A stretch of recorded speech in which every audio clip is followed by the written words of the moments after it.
The air is heavy with the faint perfume of crushed olives.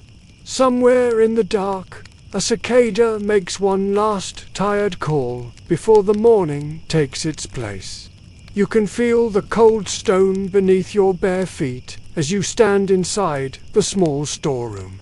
The walls are lined with clay jars, each sealed with wax, each holding the shimmering liquid that has become both your life and your burden. Outside, the world is still sleeping, but the smell of oil never rests. It clings to your hands, your clothes, your hair. Even the wooden beams of your house breathe it out like a slow exhale. A single oil lamp flickers on the table, its flame moving like a thought that refuses to settle.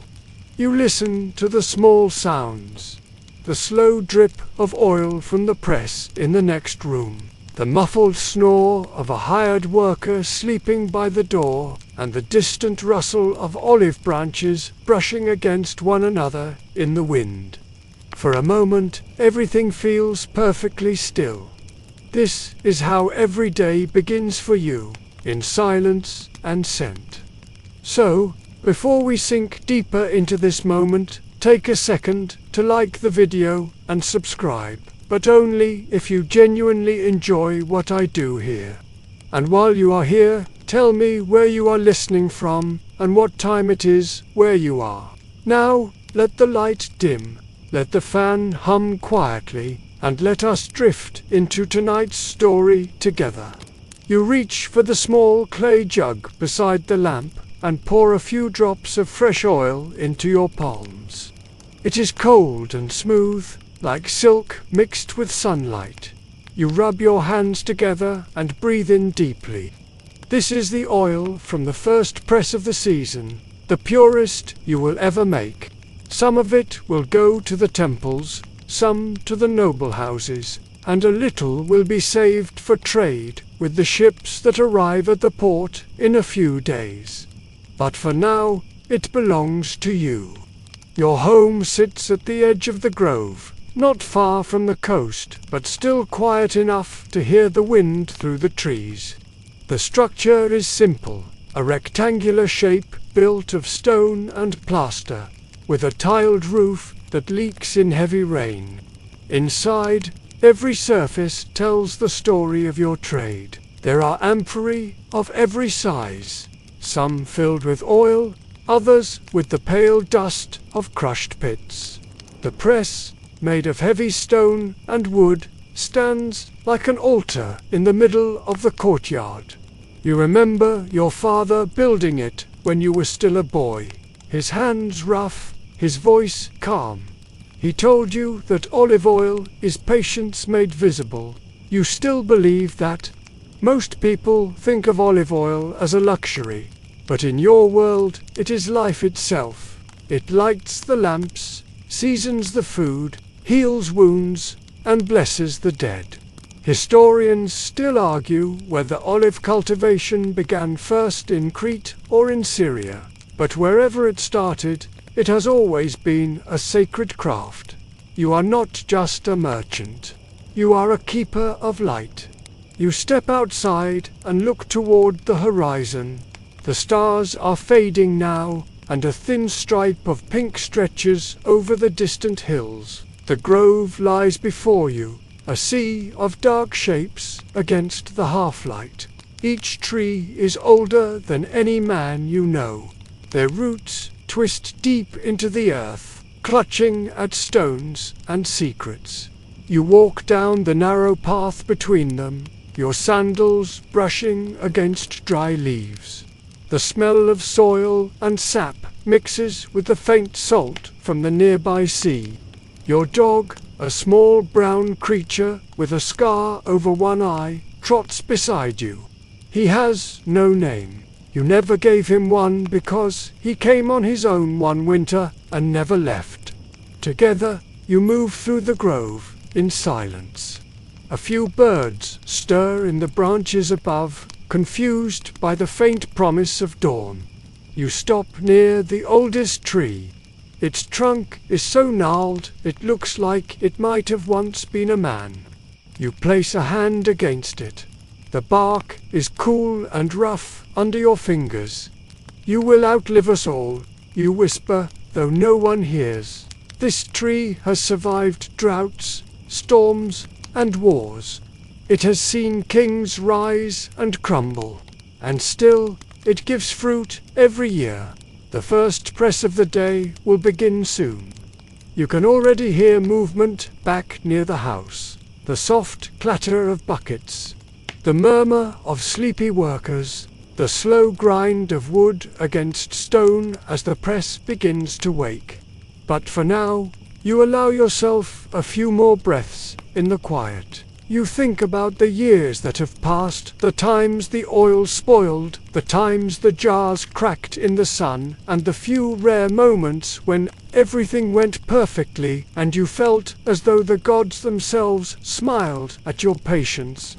There is a superstition among traders that the spirit of Athena walks through the groves before sunrise, blessing the trees she favors and turning her back on those who have offended her. You do not believe in every story, but you still bow your head, just in case she is listening. You make your way back toward the courtyard. The workers have begun to gather men from the nearby village, their tunics stained with oil, their eyes still heavy from sleep. One of them, old Marcius, gives you a nod as he rolls up his sleeves. He has worked for you since your father's time and speaks little, except when drunk. Another worker, a younger man named Gaius, is humming softly, sharpening a wooden spatula used to scrape the press. His song is old and strange, something his mother must have sung when he was small. You notice that one of the amphorae near the press has cracked. Oil seeps slowly through the clay, pooling around its base. You sigh, pick up a rag, and wipe it clean. The loss is small, but it still stings. Every drop of oil represents hours of labor, 100 careful steps from harvest to seal. In one corner of the courtyard stands a small shrine. A stone figure of Athena watches over the space, her eyes worn smooth by time. You light a small lamp at her feet and whisper a short prayer. The flame wavers and then steadies. That you take as a good sign. By now, the first light of morning spills across the yard. It catches the surface of the oil, turning it to gold. You inhale deeply. The air tastes of fruit, metal, and smoke. One of the workers opens the press gates, and a thick paste of crushed olives begins to ooze out. It looks like green mud, but to you, it is treasure. The smell fills your lungs until it almost burns. You think of something your father once said. The best oil comes from patience, not strength. He meant that rushing the press only brings bitterness. The weight must fall slowly. The oil must flow as if it is thinking.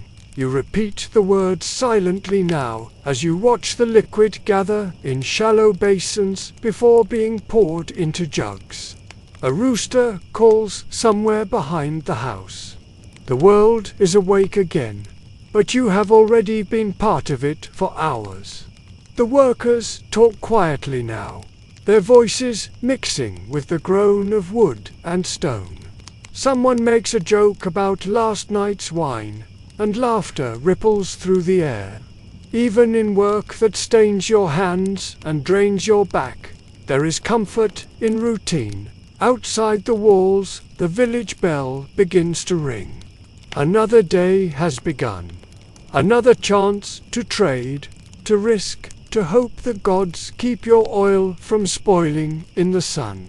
You step back inside the storeroom and check the jars one last time. The lamp has burned low, leaving only a thin curl of smoke. You pinch the wick to darken it completely. The room falls into silence again. You can still hear the distant press outside, the rhythm of your trade, steady and unending. You smile faintly. It is a small world, yes, but it is yours. The first light reaches the grove like a whisper, brushing against the silver leaves until they shimmer in gentle waves. A faint mist still clings to the ground, curling around the roots of the trees. You step carefully over the uneven soil, feeling the dampness soak through your sandals. The day is beginning, and so are you. From a distance, the olive grove looks like a sea frozen in motion. Every tree carries its own shape, some bent and twisted as if caught in thought, others tall and steady, proud of their years. You know each one by touch, by the texture of its bark and the rhythm of its fruiting. There are over 200 trees here, spread across the small valley, each one a silent partner in your trade. You like to think of them as your quiet audience, patient, immovable, and always listening. The workers follow you slowly, still waking up from their half-sleep.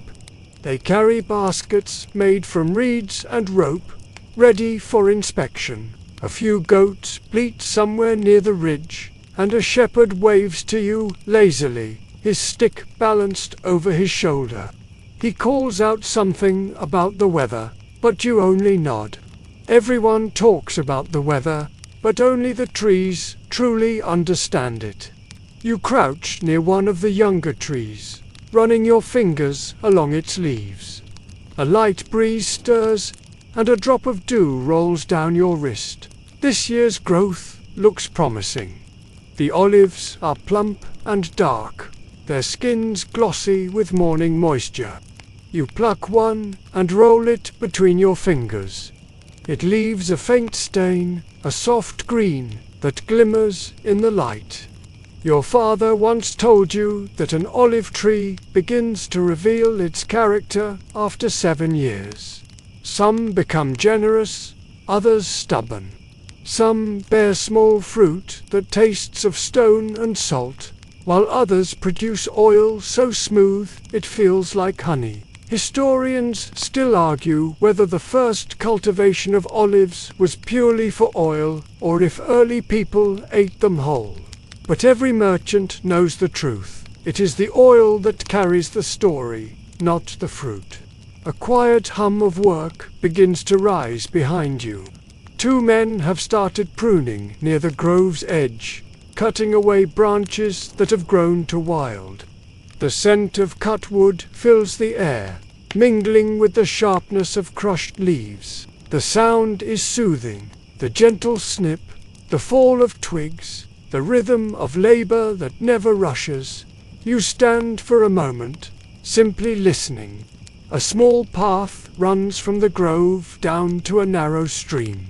You follow it, the dog trotting close behind. The stream is thin this time of year, its water slow and shallow, but it is enough to keep the trees alive through the dry months. You kneel by the edge, cupping your hands and drinking deeply. The water tastes faintly of minerals and earth. When you look up, the sun has climbed higher, painting the grove in shades of gold and green. On the other side of the stream, a young boy from the village appears, carrying a bundle of twigs for the fire. He greets you shyly and points toward the eastern hill, where thin smoke rises from a distant hut. That would be old Philo's place, the potter who makes the clay jars for your oil. You nod your thanks and make a mental note to visit him later. You will need more amphorae before the next shipment leaves the coast. As you walk back toward the courtyard, you pause beneath the same ancient tree you visited before dawn. Its shadow now stretches wide across the soil. You touch its trunk again, tracing a scar where lightning struck many years ago. The bark has healed over, but the mark remains. Some scars, you think, are worth keeping. They remind the living what it means to endure. You pluck a handful of olives from the lower branches and hold them in your palm. They glisten like tiny gems. For a moment, you remember being a child, standing beside your father during harvest, begging to taste one straight from the branch. He let you, of course, and you spat it out immediately, wincing at the bitterness. He laughed until tears rolled down his cheeks. Good oil comes from patience, he said again, that same lesson that never left you. Nearby, a few workers have begun to sing as they gather fallen branches. The tune is simple, old, and without words, a melody meant to keep rhythm more than to be heard. It floats through the air like smoke from a quiet fire. The dog lies down at your feet, content with the shade. The morning is peaceful now, the kind of peace that only comes before the world remembers it must work again. One of the workers, a wiry man with sunburnt cheeks, walks up carrying a handful of olives and says they have spotted signs of beetles on the far edge of the grove. You sigh softly. Pests have been bad this season. You tell him to burn the affected leaves and to keep watch. He nods and leaves without another word. There is no complaint among them. They have all lived too long to expect easy seasons. You move toward the farthest part of the grove to see for yourself. There, among the outermost trees, you find a patch of soil disturbed, perhaps wild pigs, again, rooting for fallen fruit. The sight brings a flicker of annoyance, but you know it is the way of nature. Nothing stays untouched. You pick up a broken branch and toss it aside, then straighten and look toward the horizon. The sea glimmers faintly, a silver line separating the land from the sky. For a moment, your thoughts drift to the ships waiting in the harbor. Somewhere out there, men are preparing their cargo, grain, wine, pottery, and yes, oil like yours. You have traded with them for years, and still, every deal feels like a gamble. The sea is never predictable. One storm, one dishonest captain, and months of labor could vanish beneath the waves. Still, you return to it again and again. Not for greed, but for the rhythm of it. The movement between grove and coast, between patience and risk. A hawk cries above, circling lazily before vanishing toward the cliffs. The light grows stronger now, sharper, revealing the dust motes floating through the air. The workers wipe their brows, and you can tell the heat will be cruel today. Yet the grove seems alive, shimmering with quiet purpose. There is a saying among the old farmers that olive trees listen to human voices, and that they grow better when spoken to kindly. You smile at the thought and murmur a few soft words as you walk, half prayer, half habit. Perhaps it is foolish, but what harm can kindness do, even to trees? By the time you return to the house, the courtyard hums with activity. The press is working steadily, the rhythmic turning of the stone wheel blending with the low conversation of men. The air feels heavier now, thick with warmth, sweat, and the scent of crushed olives. A jar nearby overflows slightly, and a worker rushes to scoop the golden liquid back into the basin. You glance at the sky again. The day has only begun, but already it feels ancient. Inside the house, the small oil lamp you left earlier has gone out. A faint trail of smoke curls upward, vanishing before it touches the ceiling. You pour yourself a small cup of watered wine, the morning's reward. As you sip, you think of the generations before you who stood in the same light, doing the same work. The tools have changed little. The scent never at all. Historians still argue whether olive oil was first used as fuel, food, or medicine. To you, the answer has never mattered. It is all of them and more. It is memory pressed into liquid form. It is patience turned into gold. The sound of laughter rises again from the grove, and you smile faintly. The day stretches before you like a long, sunlit road.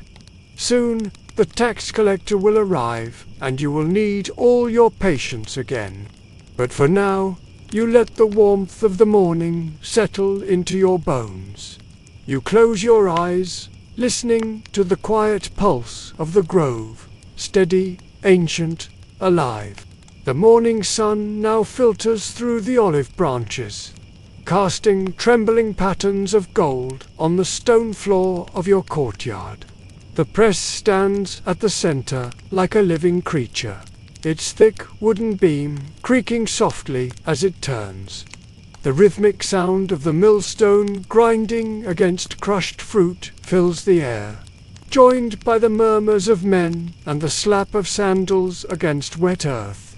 You stand near the edge of the press, watching the mixture slowly turn beneath the heavy weight. The olives, crushed into a dark green paste, ooze oil that glimmers like sunlight caught in honey. Every press begins the same way, slowly, patiently, without rush. The first run is always the purest, the extra virgin oil that only the wealthy can afford. The later presses yield darker, heavier oil, good for lamps, soap, and trade in bulk. You have learned to see the difference, not by color alone, but by smell, texture, and the faint sound the oil makes when it drips. The air hums with energy now. One man pours hot water into the press to loosen the pulp, while another gathers clean baskets of woven reeds to strain the liquid. The scent is thick and earthy, with a sharpness that stings the back of your throat. You feel the warmth of the press on your face, a slow reminder of the day's growing heat. Careful with that beam, you call out, your voice steady but calm. Let the weight settle slowly. The oil will come if you give it time. Gaius, the young worker from earlier, nods and adjusts the lever. He is strong, but he works with too much haste. Youth always forgets that olive oil punishes impatience. The beam creaks again as he steadies it, and the oil begins to run in a thin stream, gathering in the clay basin below. You smile faintly. There it is, the color of dawn itself. A small boy rushes in from the gate, carrying a bucket of water for the men. His bare feet slap against the stone, leaving little wet prints behind. He looks up at you with bright eyes. "The tax collector is coming," he says between breaths. You nod without surprise. The man is punctual, if nothing else. You turn toward the storeroom. Inside, the amphorae stand in neat rows, sealed with wax and stamped with your trademark, a simple engraving of an olive branch. Each jar weighs nearly 40 pounds when full. They will soon be loaded onto carts bound for the coast, where ships wait to carry them to distant ports. Some will end up in Rome, others in Egypt, and a few, perhaps, in places you have never heard of. Historians still argue whether the ancient trade routes for olive oil were more profitable than those for wine. But you have never cared for the debate. You know what sells. In the great cities, oil lights every lamp and softens every meal. It is the closest thing to immortality you can sell by the jar. You step outside again, brushing your hands on your tunic. The dog follows close behind, tail wagging lazily. From the road, a faint cloud of dust begins to rise. The tax collector's arrival, no doubt, You can already hear the distant rhythm of hooves. Before he arrives, you take a moment to inspect the press once more. The workers are focused now, their hands stained green and brown. They move with the practiced motions of people who know the value of every drop. You lean against a wooden pillar, the surface rough beneath your palm, and watch as the oil continues to flow. There is something hypnotic about the process, the slow turn of the beam, the gentle drip, the quiet grunts of labor. You have often thought that pressing olives is not so different from pressing time itself. Every day, every season, every generation, all squeezed and strained into something golden, something lasting. A worker begins to whistle, a tune so low it nearly blends with the sound of the press. The others pick it up softly. It is an old song about a sailor who carried a jar of oil across the sea and never returned. You do not remember the words anymore, but the melody feels older than the trees. The boy by the gate calls again, louder this time. The tax collector has arrived. You straighten your tunic, wipe your hands on a cloth, and step out into the bright light. The man sits tall on his horse, draped in fine linen that looks far too heavy for the weather. His face is sharp, his eyes colder than the morning breeze. 2 guards flank him, both wearing the dull armor of Roman authority. He dismounts slowly, brushing invisible dust from his sleeves.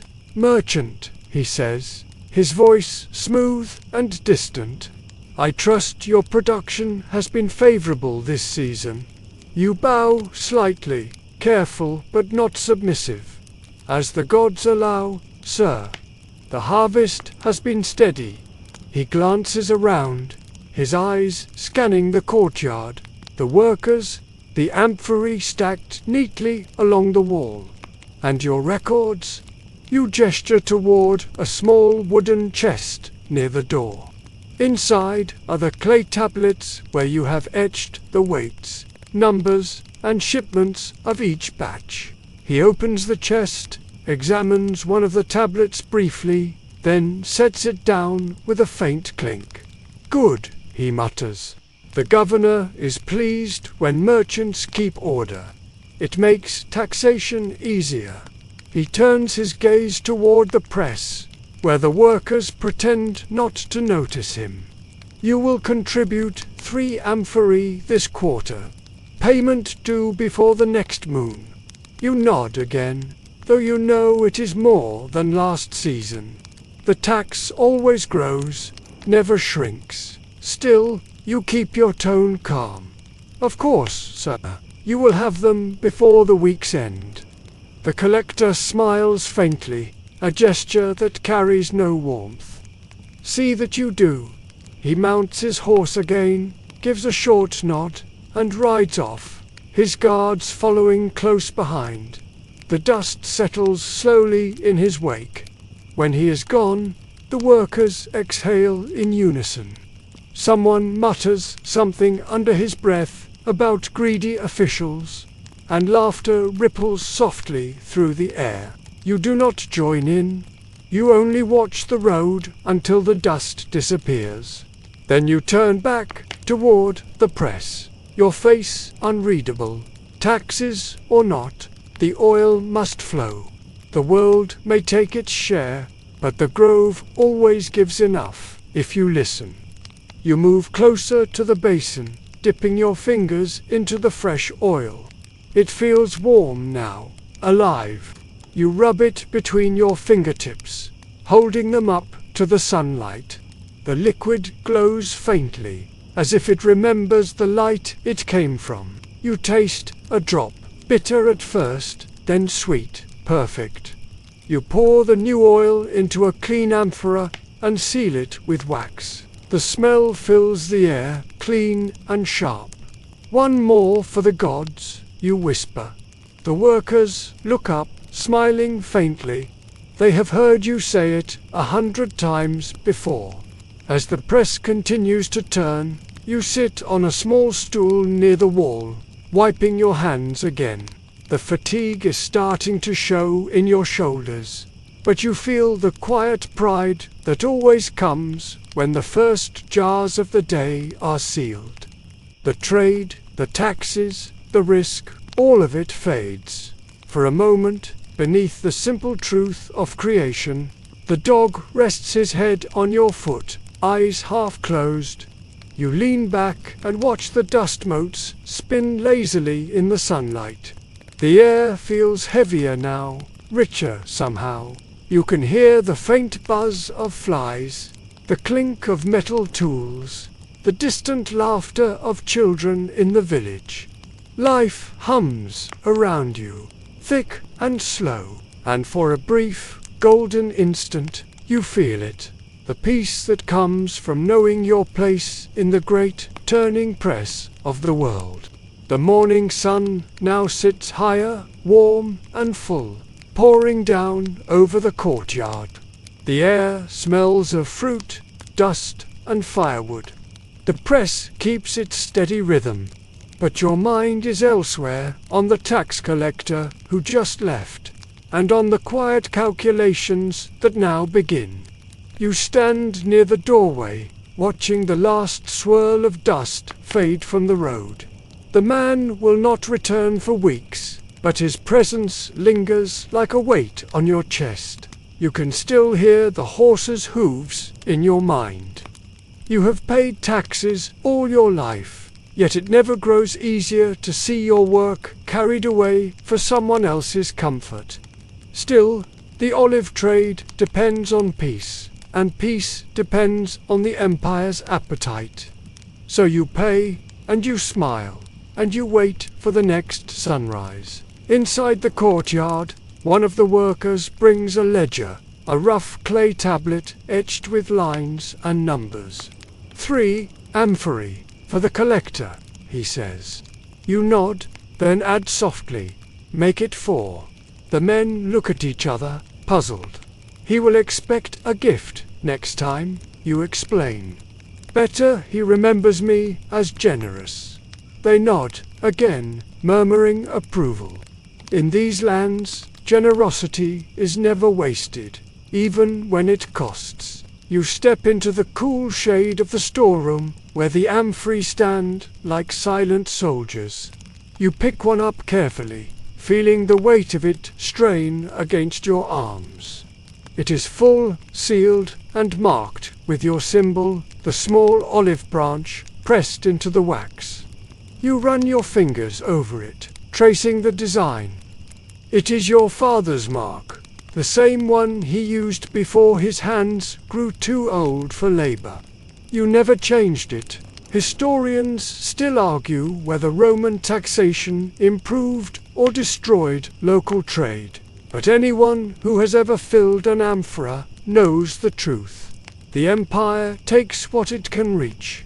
The rest belongs to luck. A shadow crosses the doorway, and you turn to see Marcius, the oldest of your workers, standing there with his hat in hand. The donkeys are ready, he says. You nod, following him outside. The animals wait by the gate, their eyes half closed, chewing lazily on dry grass. Beside them stand 2 young men, one holding a rope, the other wiping sweat from his brow. You help them lift the amphorae onto the small wooden cart.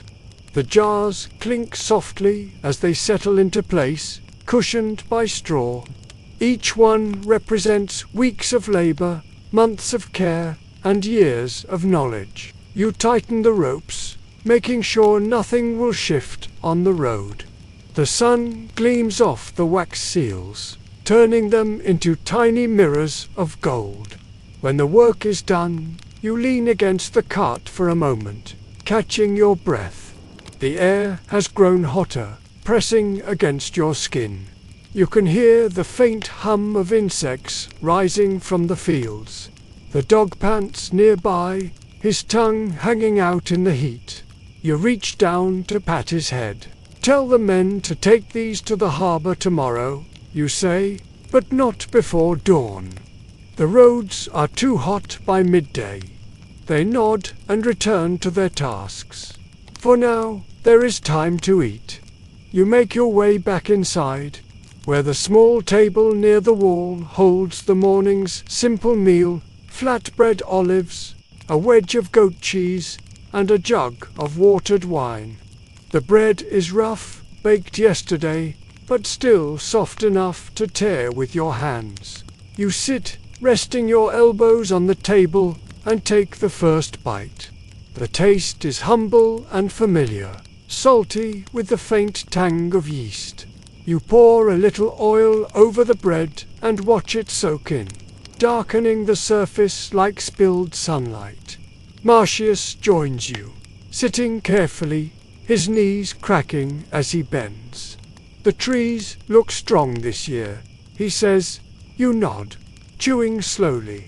The gods have been kind so far. He takes a sip of wine and chuckles. Kind enough to send you another tax collector. You smile faintly. Perhaps that was their idea of balance. Outside, the sounds of work continue: the scraping of wood, the chatter of men, the cooing of doves nesting in the rafters. The rhythm of the day feels calm now, familiar, almost safe. You close your eyes for a moment, letting the heat settle into your bones. Then a new sound cuts through the air, the distant cry of a horn. You open your eyes and glance toward the road. A traveler approaches, dust rising around his feet. As he nears, you recognize the figure, a messenger from the coastal town. He carries a small leather satchel slung across his shoulder. When he reaches the gate, he bows slightly and removes a rolled parchment sealed with wax. For the merchant of the olive grove, he says. You take the scroll and thank him. The seal bears the mark of a harbor official, a small fish carved into the wax. You break it open and unroll the parchment. The handwriting is rough but clear. It is a notice about an upcoming shipment. A Phoenician vessel is arriving tomorrow, bound for Crete, offering fair prices for oil.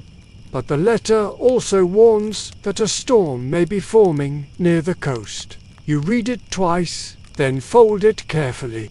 Opportunity and danger always travel together. You will have to decide before nightfall whether to risk the voyage. The messenger lingers, clearly waiting for something. You hand him a small pouch of coins and a piece of bread. For the road, you say. He bows again and leaves, disappearing into the glare of the sun. Marcius watches him go, then turns to you. Will you sell to the Phoenicians again? You hesitate before answering. If the weather holds, you say. If not, we wait. He nods slowly. They say storms this early mean a long season. You look toward the grove. The trees stand perfectly still now, the air around them heavy and unmoving. It is hard to believe that the sea, only a few miles away, could already be restless. But you have learned to trust the signs. The stillness before a storm is always the same, beautiful, deceptive, complete. You finish your meal in silence, wiping your hands on a cloth. Then you stand and stretch, your back aching from the long morning. The workers are cleaning the press, scraping away the last bits of crushed pulp and rinsing the stone with warm water. The sound of the water echoes softly through the yard. You take one last look at the amphorae lined along the wall, each one sealed, each one waiting for its journey. Whether they reach Crete or sink beneath the waves, only the gods will know. Still, you cannot help but feel the faint pull of excitement. The trade, the risk, the endless dance between patience and chance. It keeps you alive, even as it drains you. You glance at the sky once more, then at the horizon, where the faint glimmer of the sea waits like a promise. Tomorrow will bring its own test. But for now, the press is quiet, the oil is pure, and the day still belongs to you. The sun has begun its slow slide toward the west, softening the edges of the light as the heat finally loosens its grip on the air. You walk through the courtyard, the scent of olives still thick and clinging. The press stands quiet now, its beam resting after the morning's work. Around it, baskets of pulp are stacked neatly in rows, awaiting their next turn beneath the stone. The workers have drifted toward the shade, their laughter echoing faintly as they clean their hands in a basin of water darkened by oil. The amphorae are ready for trade, each one sealed with wax, marked with your symbol, and bound in straw ropes for the long journey ahead. You run your hand along the smooth clay surface of one, feeling the faint ridges left by the potter's wheel. The heat has baked the scent of the oil right into the surface.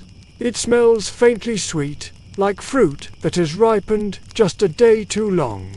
You turn toward the open gate, where the road begins its winding path toward the harbor. It is a half-day's journey, sometimes longer when the donkeys grow stubborn or the wheels get caught in ruts. You know every bend of that path, every olive stump and worn milestone. The carts will leave before dawn tomorrow, carrying your week's harvest toward the sea. But tonight, you must prepare the cargo yourself, carefully, patiently, without error. You call out to the workers, and the hum of rest ends. They gather in the courtyard, their tunics stained, their hair glistening with sweat. Together, you begin the quiet ritual of sealing the amp. Each jar is filled with fresh oil, strained through woven reeds until it shines clear and golden. Then, a small disc of linen is pressed over the mouth, followed by a layer of soft clay. The wax seal is heated over a small flame and poured in, binding it shut. Finally, your mark, the olive branch, is pressed into the warm wax with a bronze stamp. You move from jar to jar, inspecting each one with careful eyes. Every flaw is a potential disaster. One crack, one weak seal, and the oil could spoil or spill before it ever reaches the ship. You've seen what happens when merchants rush this step. Once, years ago, an entire shipment of yours was ruined when the jars split from heat during the voyage. You can still remember the look on the sailor's face when he told you, the shrug of helplessness, the scent of wasted oil heavy on the air. Historians still argue whether ancient merchants sealed their amphorae with resin or wax. You've tried both. Wax breathes better. It lets the oil age gently, like fine wine. It's also easier to open for tasting, which matters when your buyers are men who pride themselves on pretending to know quality. A soft breeze moves through the courtyard, bringing with it the smell of the distant sea. The men work quietly now, the rhythm of their hands steady and practiced. Every so often, someone hums a small tune, and the sound carries like a sigh across the open air. The dog lies near the gate, watching the movements with the calm wisdom of something that's seen this 1,000 times before. As the sun lowers, you gather 3 amphorae to set aside for the temple, a small offering made each week. The priests will bless them tomorrow before they are traded, a tradition as old as the grove itself. The temple sits halfway to the coast, built on a low hill overlooking the fields. You've always liked the walk there, quiet and slow, with the sound of insects filling the silence. One of the younger workers, a broad-shouldered man with a scar on his chin, sets a jar down to roughly. It wobbles and tips, though it does not break. You give him a sharp look, and he mutters an apology. "Careful," you say, voice low but even. "You are holding gold, not clay." He nods, cheeks flushed, and resumes his task with gentler hands. The light shifts again, turning the oil inside the jars to molten amber. You can see your reflection distorted in the surface. A tired face, streaked with dust and sweat, but calm. The kind of calm that comes from long years of repetition. You've done this so many times that your body knows the motions better than your mind does. When the last amphora is sealed, you stand back and count them. 32 jars, all ready for trade. Enough to pay the tax, feed your workers, and still save something for yourself. You think of your father again, how he used to say that a good season is measured not by profit but by peace, by how easily you can sleep at night. You aren't sure you've reached that kind of peace yet, but you are close. As the workers begin to leave, you pay each of them a small handful of coins. They bow slightly, murmuring thanks, and drift out toward the village. Only Marcius lingers behind, sweeping bits of straw from the ground. "You will go to the harbor tomorrow?" he asks. You nod. "I will, if the storm hasn't reached us yet."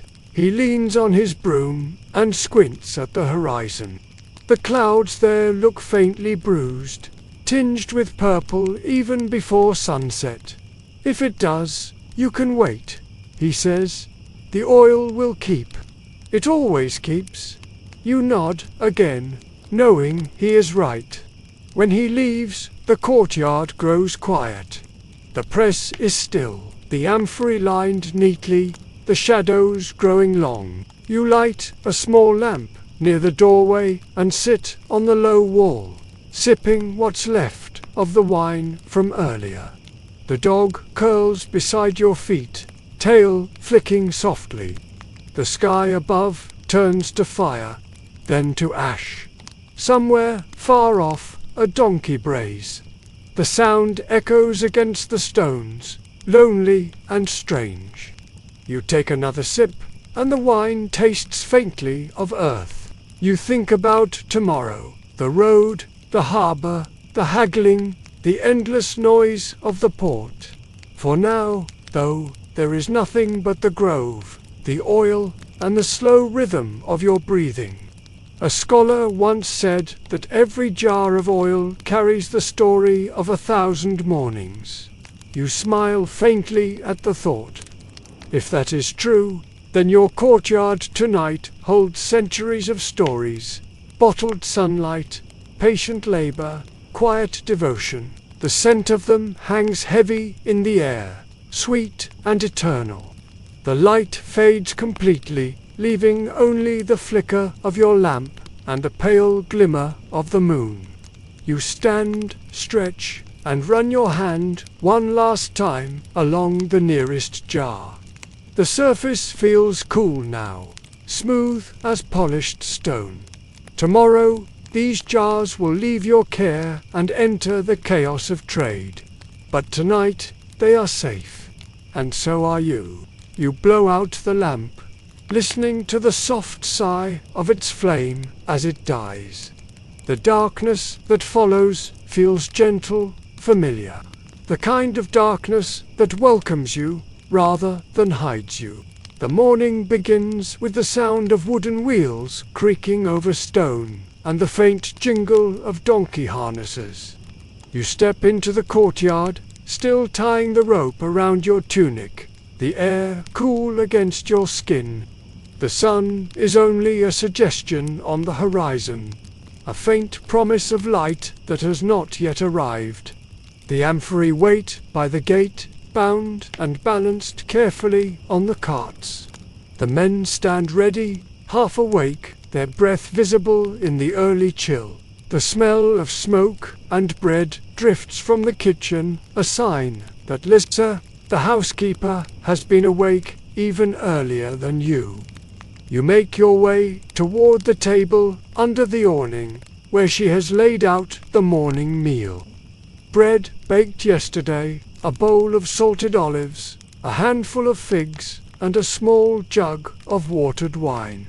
Simple but enough. You break a piece of bread, dip it in the oil you pressed the day before, and let it rest on your tongue.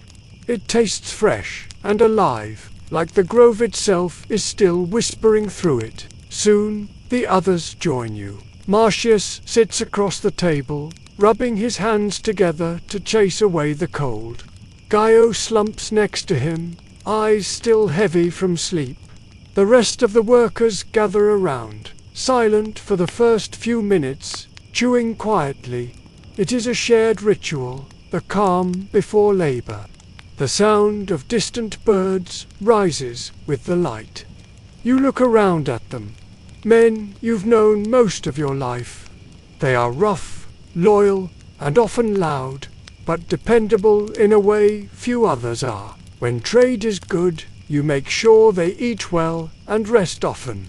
When it is bad, they stay anyway. You've shared storms, droughts, broken wheels, and days when the oil turned sour without reason.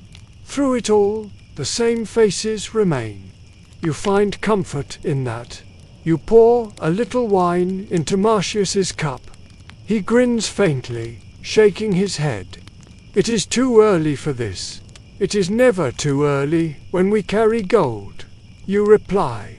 He laughs, the sound low and gravelly.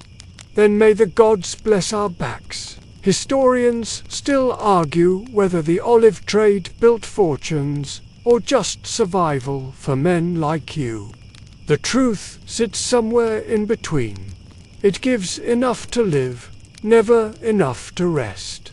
The dog trots between the carts, sniffing at the baskets of straw.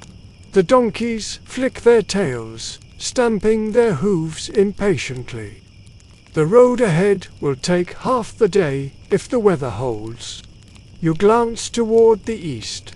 The sky looks calm for now, streaked with pink and gold. No sign of the storm yet, though the air carries a faint weight that you can't quite name. Load the offerings for the temple first. You tell the men. They ride in front.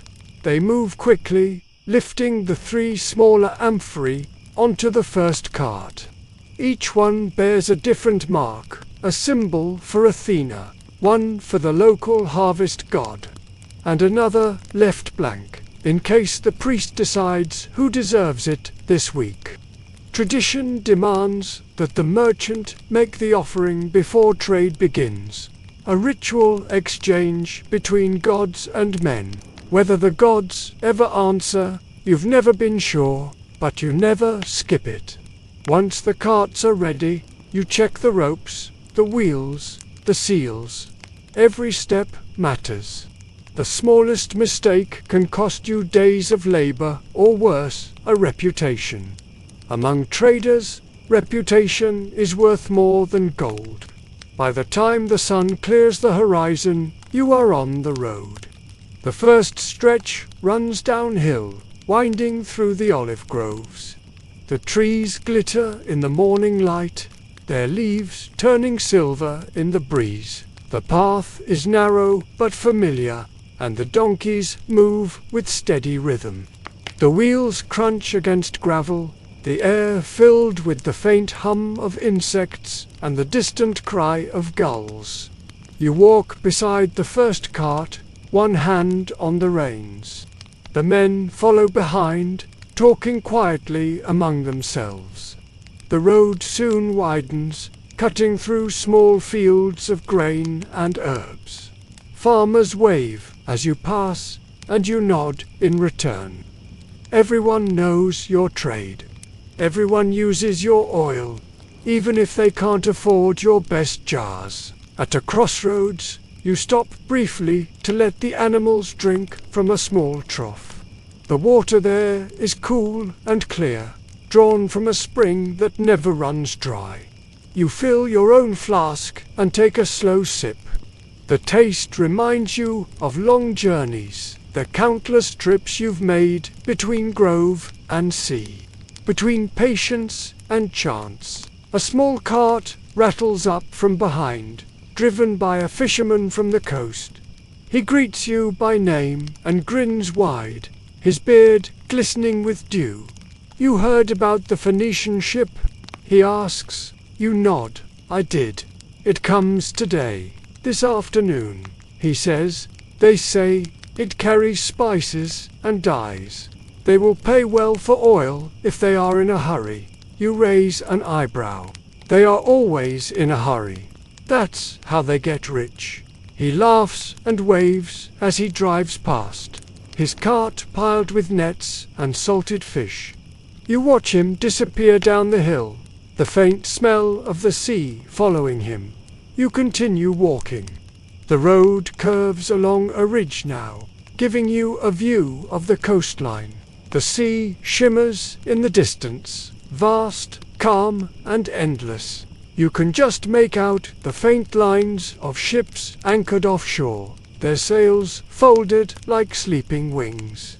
The sight stirs something familiar in you, excitement, fear, and longing, all mixed together.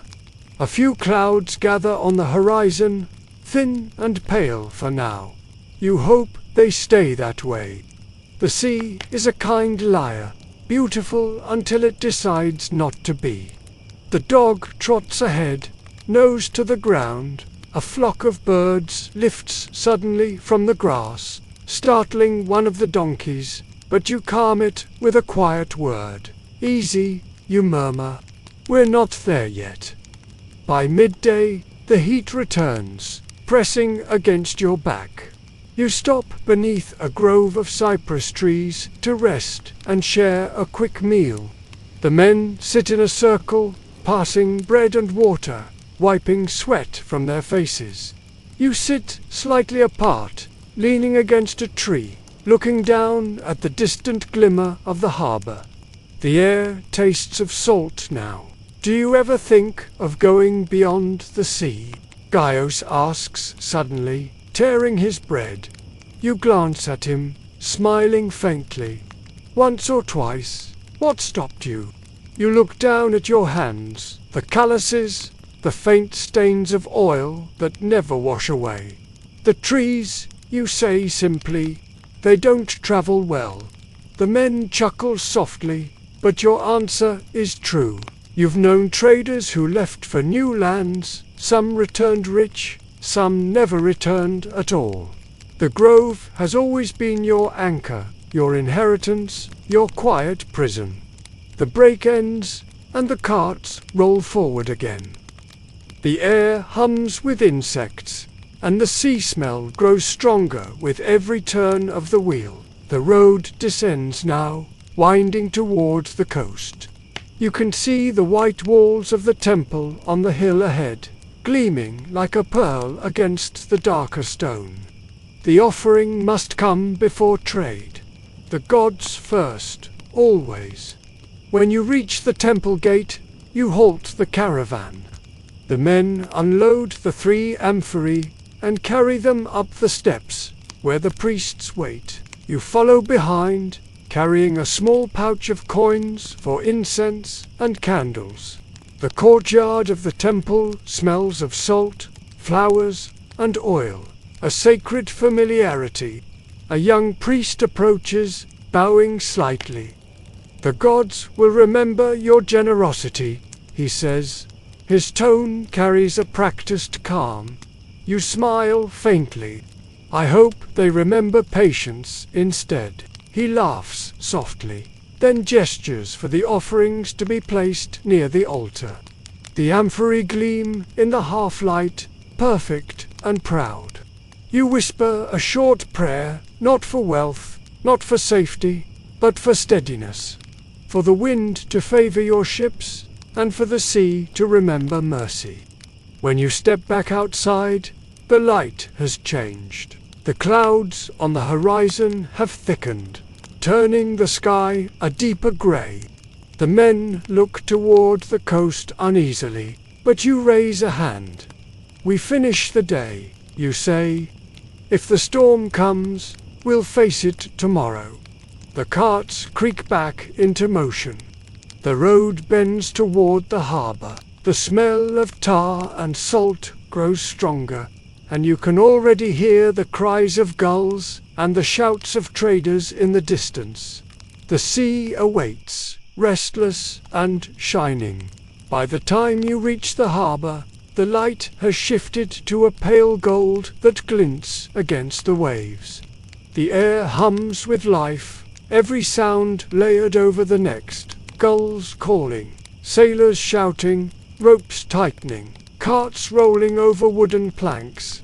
The sea breeze feels alive against your skin, sticky with salt and carrying the scent of fish, tar, and smoke. You pause for a moment at the edge of the dock, letting your eyes adjust to the chaos. The water ripples in slow, uneven rhythms, reflecting the masts that rise like spears toward the sky. Ships of every size fill the harbor, narrow fishing boats, broad merchant vessels, and a few sleek ships with carved prows shaped like animals.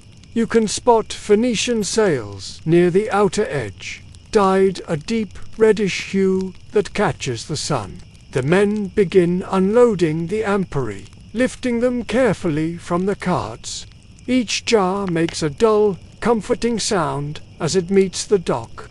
You direct them with quiet gestures, your voice nearly lost in the clamor. The dog weaves between the wheels, nose to the ground, ignoring the fish guts scattered across the planks. A harbor official approaches, holding a tablet of wax and a stylus. Name and cargo. He asks without looking up. Oil, you reply. From the hills near Pylos, he scratches the name roughly into the tablet. Storage fees are the same as before. You'll find your space near the third pier. You nod and hand him two small coins. He pockets them without ceremony, moving on to the next merchant. You know better than to resent it.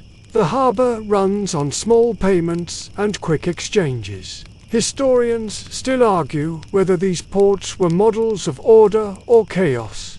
You've lived long enough to know they're both. The system works only because everyone knows their part. You guide the carts through the maze of goods and men. Stacks of pottery rise beside heaps of grain. Rolls of fabric are laid out like treasures, catching the light in flashes of purple and blue. You pass a group of sailors rolling barrels of wine, their arms slick with sweat. They nod as you pass, and one calls out, "Good oil this season." "Always," you reply with a grin. Your space near the pier is small but shaded. A low wooden awning provides cover for the jars, protecting them from the worst of the heat. You have rented this spot for years. The boards beneath your feet creak in a familiar rhythm, and even the gulls seem to recognize you. The workers line up the amphorae neatly in rows, then step back to rest.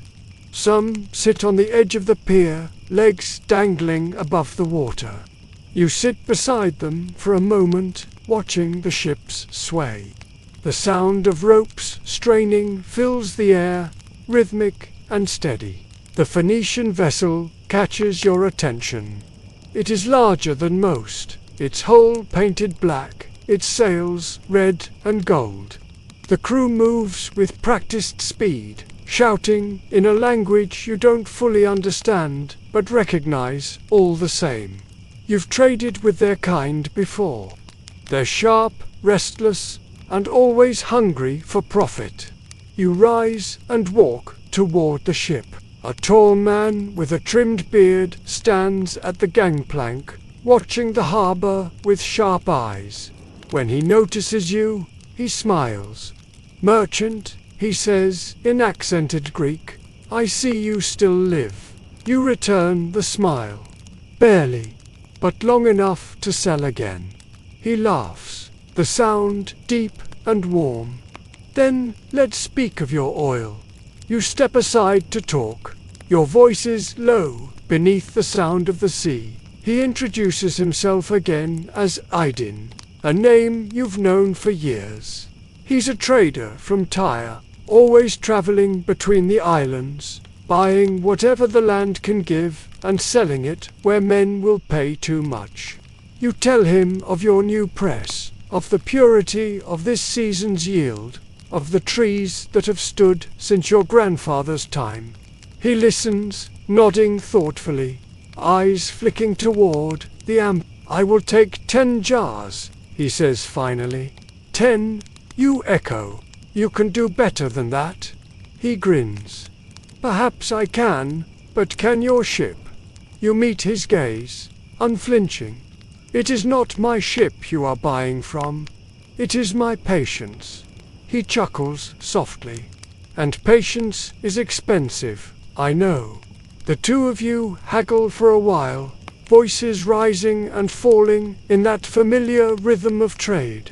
Half dance, half duel. You discuss quality, purity, and transport risks.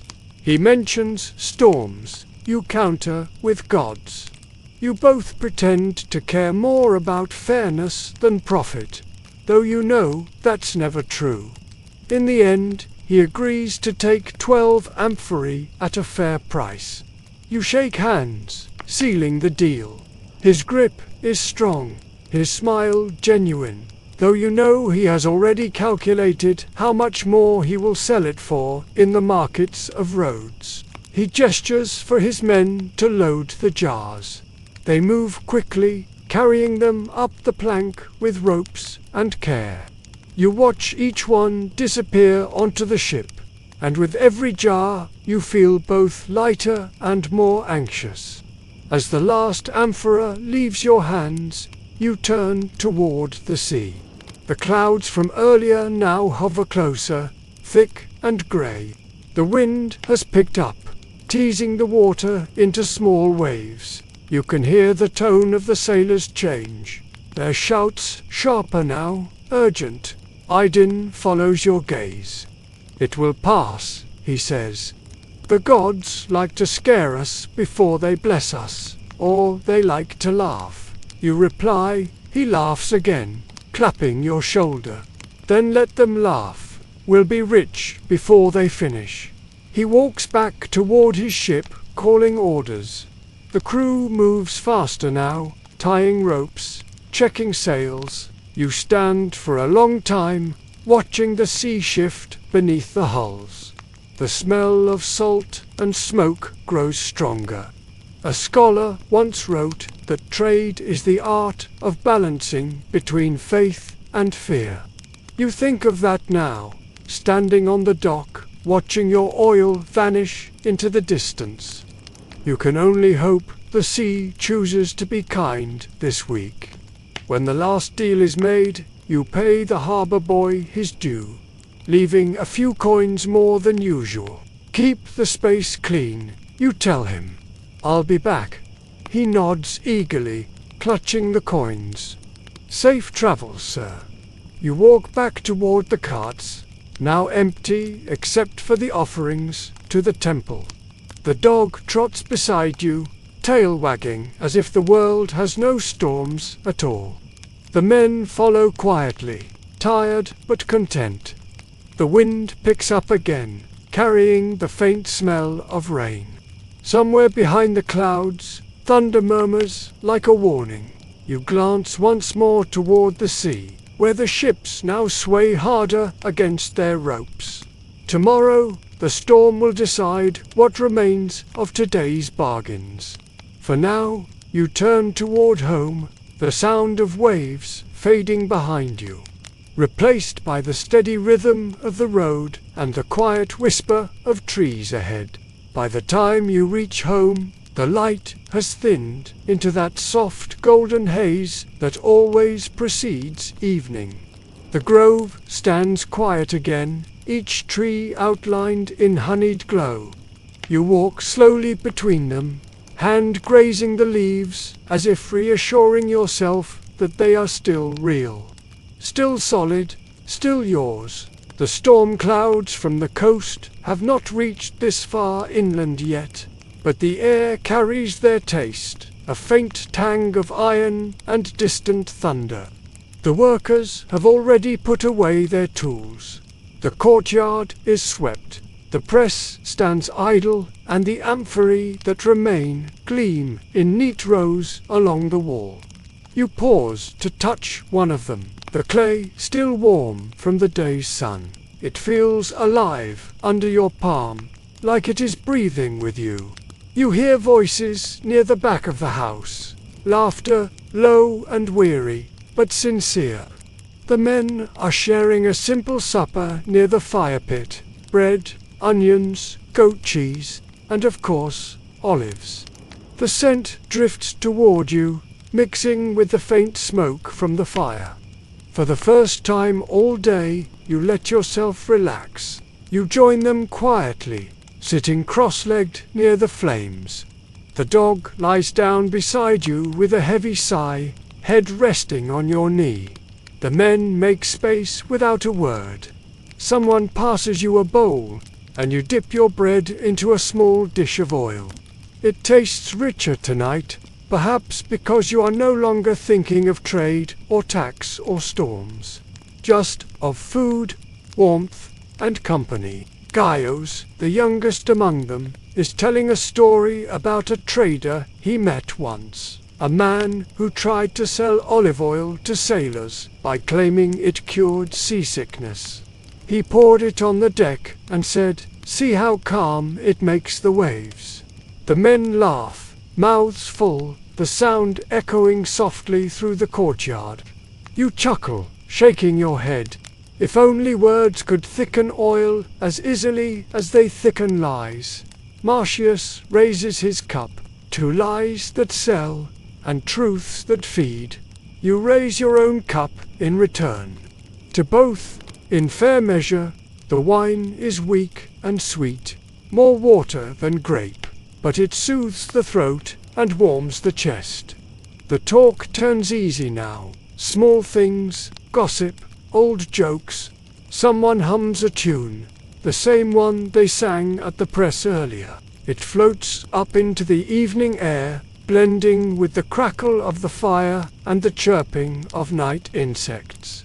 Historians still argue whether common workers in your time were content or merely resigned. You've never seen much difference. Most men carry the same dreams. Enough food, enough laughter, enough light at the end of the day. The rest belongs to chance and the gods. A gust of wind rustles through the grove, bending the branches. You look up and see the first star appear, faint and trembling. "It's coming," Marcius says softly, nodding toward the distant horizon. You can just make out the storm's edge now, a dark bruise spreading slowly across the sky. You finish your meal and stand, brushing dust from your tunic. "Tie the shutters," you tell them. "If it reaches us tonight, I don't want the jars rattling loose." They nod, rising one by one, gathering tools and ropes. The fire burns lower, throwing long shadows across the courtyard. You watch them work, efficient, wordless, the rhythm of men who have weathered too many storms to fear one more. Inside, you check the storeroom once more. The lamp flickers, its flame reflecting off the sealed jars. You count them, not because you need to, but because the act itself feels steadying. 32 remain enough to rebuild even if the sea takes the rest. The thought brings a strange comfort. You step back outside. The wind is stronger now, lifting small spirals of dust from the ground. The smell of rain is closer, sharp and metallic. The trees sway gently, their leaves whispering secrets you cannot quite hear. The men finish securing the shutters and make for the shelter behind the house. Only Marcius lingers beside you. His face is unreadable in the half-light. "Do you think your oil made it aboard before the storm?" he asks. You nod slowly. "I watched it loaded myself." "Then let's hope the sea remembers your patience," he says, a faint smile tugging at his lips. You watch him leave, disappearing into the shadows. For a long moment, you stand alone in the courtyard, eyes on the horizon. The sky is dark now, painted with streaks of purple and grey. A flash of lightning splits the distance, silent for a heartbeat, then followed by a low, rolling growl of thunder. The dog presses closer to your leg, trembling slightly. You reach down, resting your hand on his back. "It's all right," you murmur. "It will pass." You've said those same words to yourself more times than you can count. When harvests failed, when jars broke, when traders cheated you, it will pass. And it always has. You go back inside, shutting the door behind you. The lamp sways slightly in the wind, throwing shifting shadows across the walls. You sit by the window, watching the sky flicker. The first drops of rain begin to fall, tapping gently against the shutters. The sound is soft at first, almost comforting, like fingers drumming on a drum made of clouds. You remember your father telling you once that storms are the world's way of reminding us we are small. You didn't understand it then, but you do now. The storm does not care for ships or jars or gold. It comes and it leaves, and whatever survives simply begins again. The thunder grows louder. You can feel the vibration through the floor, a deep hum that travels through the clay and up your legs. The rain becomes heavier, a steady hiss on the roof. You blow out the lamp and sit in the darkness, listening. Somewhere in the distance, a jar rattles against another. The sound makes you flinch, then smile. Even in a storm, the oil refuses to be quiet. Hours seem to pass in the dark, though it may only be minutes. The air smells of wet earth now, heavy and rich. When you finally close your eyes, the world feels both vast and small, like the grove, the sea, and the storm are all breathing together. Historians still argue whether the ancient world truly feared storms or merely accepted them. But you know fear when you feel it, and you know peace when it follows. The thunder rolls farther away now. The rain softens to a whisper. You exhale slowly, your body sinking deeper into stillness. The dog curls at your feet, asleep at last. Outside, the olive trees sway in the fading wind, their branches dripping with light. The oil sleeps in its jars, patient as ever, waiting for the morning. When morning comes, it arrives grey and heavy. The storm has passed, but it has left the world washed, pale and trembling. The air smells sharp, full of wet clay and broken leaves. Puddles dot the courtyard, reflecting slivers of the sky where thin light struggles through the clouds. You step outside, barefoot, feeling the cold earth press against your skin. The ground is soft, your footprints filling quickly with water. For a long moment, you simply stand there, letting the silence breathe. The storm has taken its noise with it, leaving only the faint creak of branches and the distant drip of rainwater from the roof. Everything feels slower now, heavier but clean. The kind of calm that follows fear. The dog trots beside you, shaking his fur, sending droplets into the air. His tail wags lazily. You reach down to scratch his head. "We survived another one," you murmur. He sneezes in reply, unimpressed. The workers begin to emerge one by one from the shelter near the grove. Their faces are drawn but calm, their tunics still damp. Marcius raises a hand in greeting, his voice low but steady. The trees held, mostly, a few branches down, nothing worse. You nod, relief spreading quietly through your chest. And the jars, all dry, he says. Not a single one cracked. You breathe out slowly, nodding again. Then we'll count it as mercy. You walk through the grove together, boots squelching in the wet soil. The trees glisten with droplets that catch the light like beads of glass. The smell of crushed leaves hangs thick in the air. You run your fingers along the trunk of the oldest tree. It is slick with rain, but strong, unmoved.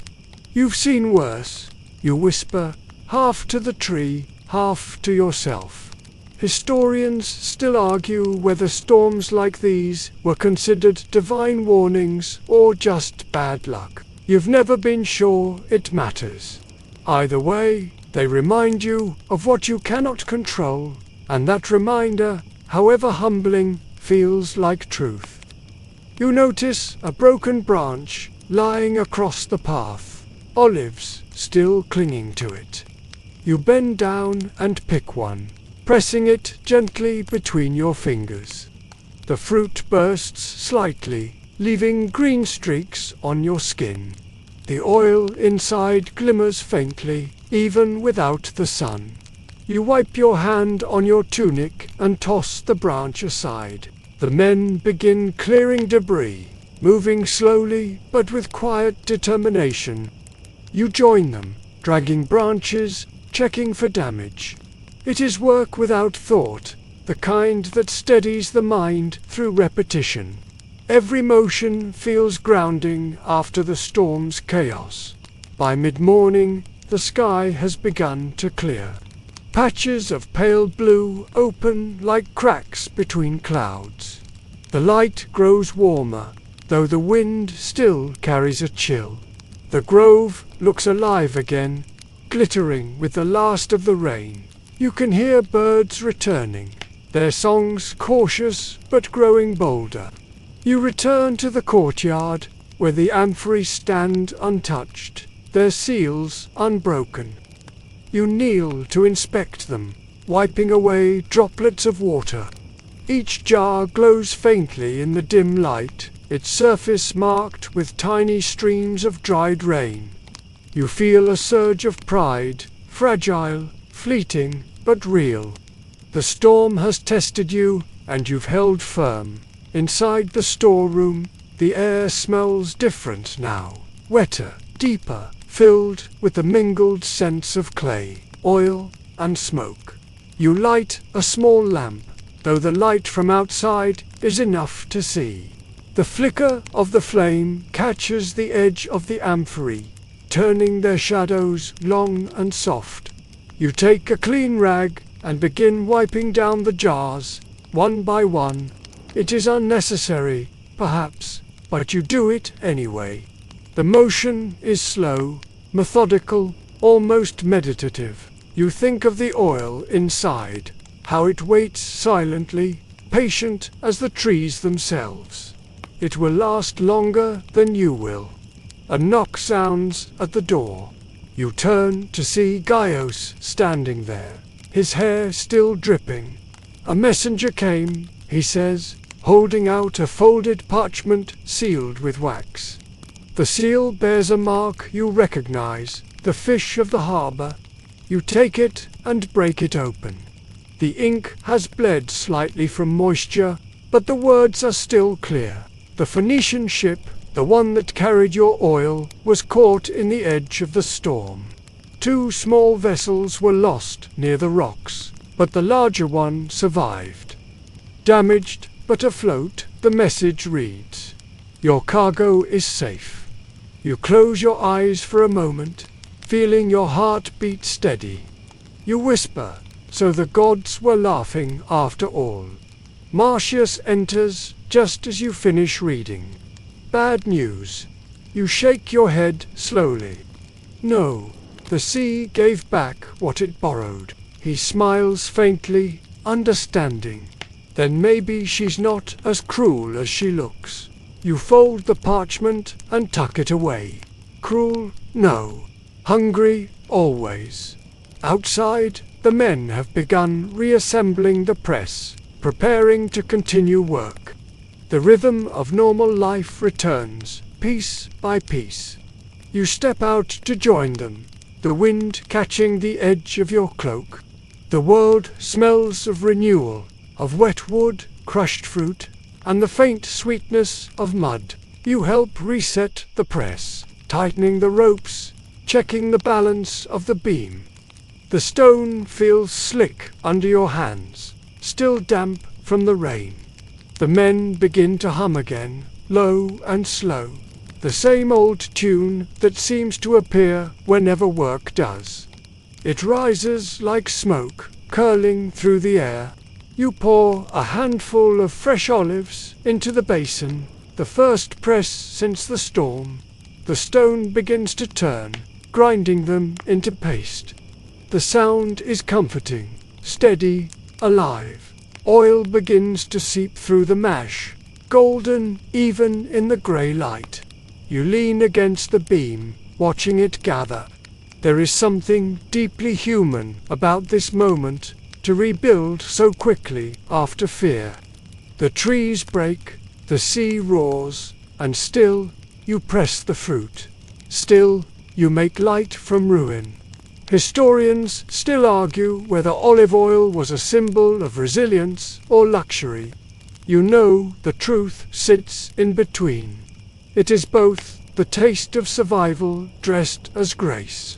As the press continues, Gaius begins speaking again, telling a story his grandmother once told about a fisherman who tied his boat to an olive tree before every storm, believing it would keep him safe.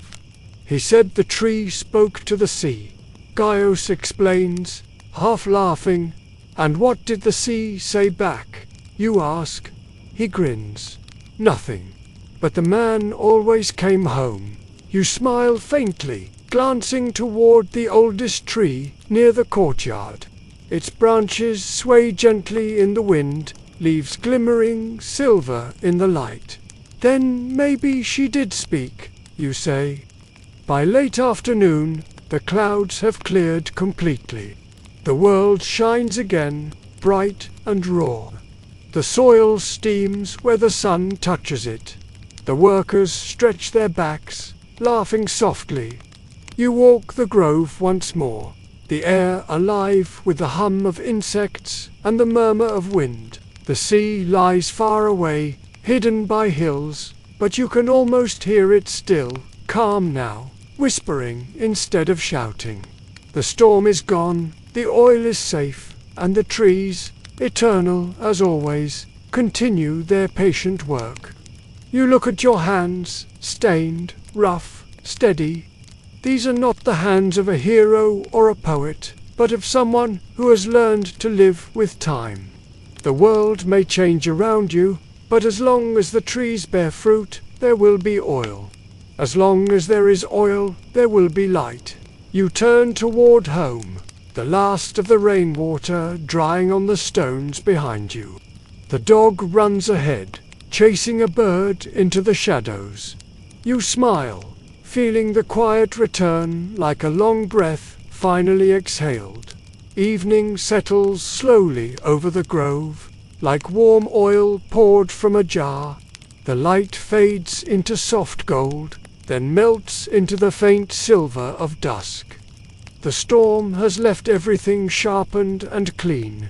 The trees shimmer, the air hums faintly, and the soil smells deep and alive. You walk through it all with quiet satisfaction, a small sense of triumph pulsing behind your calm exterior. The sea may take what it wants, but today you have kept your share. In the courtyard, the last of the workers finish stacking the empty baskets and cleaning the press. The rhythmic scrape of wood against stone is steady, soothing, familiar. You light a small lamp near the wall, watching its glow spread slowly across the jars. The flame trembles, painting the clay in shades of amber and shadow. Each amphora reflects the day's survival, unbroken, full, patient. Marcius joins you, wiping his hands on a rag. "The men will go down to the tavern tonight," he says. "They earned it." You nod. "Let them. Tell them I'll join later." He smirks faintly. "That'll be the day." You chuckle. "You'd rather I drink their wine. I'd rather see you stop counting jars long enough to remember you're alive." He says it with a smile, but you know there's truth beneath it. You wave him off, and he leaves, still shaking his head. The sound of his footsteps fades down the road. You lean back against the wall, the lamp flickering beside you. The night insects have begun their slow chorus, and somewhere beyond the grove, an owl calls. You close your eyes and listen. The air is warm now, soft against your face. You take a deep breath, and for a fleeting second, the scent of crushed olives and rain and smoke all blur into something that feels like peace. Historians still argue whether merchants like you lived comfortably or barely survived between taxes and storms. They write about trade, about empire, about currency. They rarely write about this, the quiet after the noise, the relief of an unbroken jar, the taste of safety that lasts only until morning. You head inside, setting the lamp near the window. The room smells faintly of clay and smoke. The floor is cool under your feet. You pour yourself a small cup of watered wine, the last of yesterday's batch, and sit near the table. Outside, the faint shimmer of the grove is still visible through the open shutters. You can see the leaves moving like the surface of water. The rhythm is steady, hypnotic. Your father used to say that olive trees never truly sleep. They only rest between breaths. You didn't understand it then, but you do now. The trees, the oil, the trade, none of them ever stop. Even in stillness, something moves. You think of the Phoenician ship again. Somewhere out there, perhaps near Crete, your oil rides the waves. You imagine the jars stacked deep in the hold, the ship creaking as it cuts through the water. You picture sailors dipping their hands in the oil to soften rope burns, using it to light small lamps on deck as night falls over the sea. Your oil burning far from home, turning darkness into something gentle. The thought makes you smile. The world is wide, yet every drop of oil you press carries a piece of this small grove. These hands, this quiet patience. You rise and open the door, stepping out again. The moon is climbing the sky, a pale disk reflected in the puddles left from the storm. The dog follows you, his nails clicking softly on the stones. You walk toward the grove, where the trees stand like sentinels, silvered by the moonlight. The air is cooler here, touched with the faint salt of the sea breeze. You reach the oldest tree and sit beneath it. Its roots push through the earth like sleeping animals, and the bark feels rough but reassuring beneath your palm. You lean back against it, looking up through the branches. The stars filter through the leaves, scattered and trembling. There are stories that say olive trees grow where gods once wept. Others claim they sprang from Athena's own gift to mankind, a promise of peace that could also feed an empire. Historians still argue which story came first. You think it doesn't matter. The truth lies not in how the tree began, but in how it endures. Storms, drought, war, all come and go. The tree remains. A rustle from the path draws your attention. A small group of travelers approaches, their torches flickering. You recognize the priest from the temple among them, his robe damp with dew. "Merchant," he calls softly, "we came to check the offerings. The storm cut short our rites yesterday." You stand, brushing the dust from your tunic. "The jars are safe," you say. "Come." They follow you back to the courtyard. The priest kneels before the 3 amphorae you had set aside. He murmurs a prayer in a language older than you can follow, tracing a symbol in the air with his hand. The flame from his torch flickers and steadies. He stands and turns to you. "Your oil has been accepted," he says quietly. "The goddess watches kindly on your work." You bow your head slightly. "Then may she watch kindly on the sea as well." He smiles faintly. The sea answers to another. You both laugh softly, a private joke shared between 2 men who know how fickle gods can be. The priest leaves soon after, his torchlight fading down the road until it disappears entirely. The night grows quiet again, thick and soft. You walk once more among the jars, running your fingers over the wax seals. Everything feels in balance now, fragile, temporary, but balanced. Tomorrow will bring new worries, new trades, new arguments with the tax collector, perhaps even new storms. But tonight, there is none of that. Tonight, there is only the hum of insects, the whisper of leaves, and the faint glow of oil in the lamplight. You pour a few drops of the fresh oil into a small dish and light it with a taper. The flame rises slowly, steady and calm. You set it near the window, where its reflection dances across the wall. The light it casts is gentle, not bright, not sharp, but deep and alive, like the heart of a memory. It is the same kind of light that has guided sailors, warmed temples, and healed wounds for centuries. You think of how something so simple can hold so much faith, labor, survival, hope. You sit and watch it burn until your eyes grow heavy. The dog curls beside your chair, his breathing slow and even. The night folds around you like soft cloth, and for the first time in days, you feel your body loosen completely. The oil burns quietly, its small flame steady, unwavering. In its glow, you see your father's face, the press, the trees, the sea, all part of the same endless circle, turning, pressing, giving. When you finally close your eyes, the world hums in rhythm with the flame, and everything feels simple again. The kind of simplicity that hides centuries of work beneath its calm surface. The kind that lets you sleep, if only for a little while. The next morning unfolds like a sigh.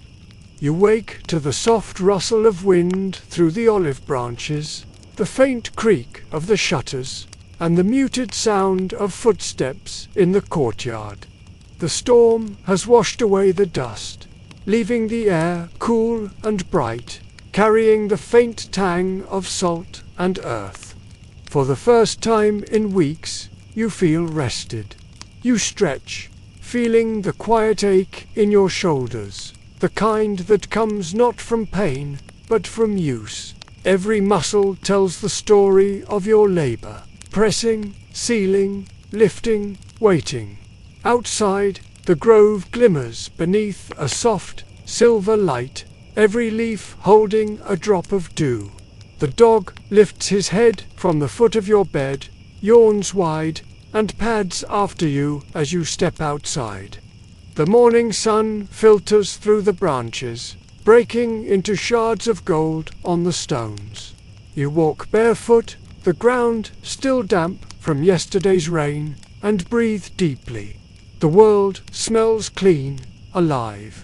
You pass by the press, silent now, its wooden beam resting like a sleeping giant, and toward the small shrine by the wall.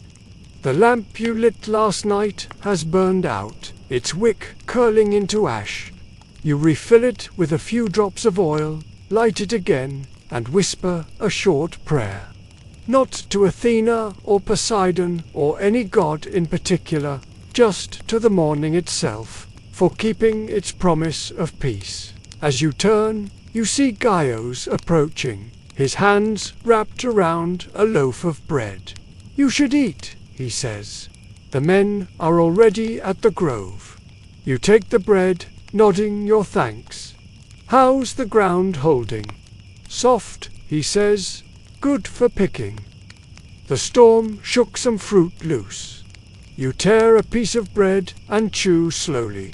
The taste simple and grounding. "We'll gather what fell before it rots." He nods and jogs off, eager, the energy of youth still unspent. You watch him go, smiling faintly. It's strange how the youngest always rush toward labor, while the oldest learn to savor stillness. You take another bite, then follow him toward the trees. The grove hums with life. Birds hop between branches, pecking at the fallen olives. The workers move quietly, their baskets already half full. The ground gleams with scattered fruit, dark and smooth, each one a small reminder of how fragile abundance can be. You join them, stooping to gather the good ones. The damp soil cools your fingertips, the olives slick beneath your touch. As you work, you think about the trade ships, now somewhere on the open sea. You imagine the crew repairing sails, patching wood, checking the jars, your jars. You picture the oil glowing faintly in the ship's hold, catching bits of reflected light as the vessel rises and falls. The sea may have spared it once. There is no promise it will again. Still, you can't help but imagine the Phoenician trader, Aydin, sitting on the deck, dipping his fingers into your oil to test its quality and nodding in approval. Historians still argue whether long-distance traders truly respected the craftsmen they bought from. You suspect most didn't, but you've seen the look in their eyes when they taste good oil, that moment when the greed quiets and wonder takes its place. If only briefly, in that instant, every merchant remembers that wealth begins in the dirt. By midday, the baskets are full. You call for a rest, and the men gather under the shade of the largest tree. Bread, cheese, and figs pass between rough hands. You sit slightly apart, resting your back against the trunk. The dog lies at your feet, eyes half closed, listening to the hum of flies and laughter.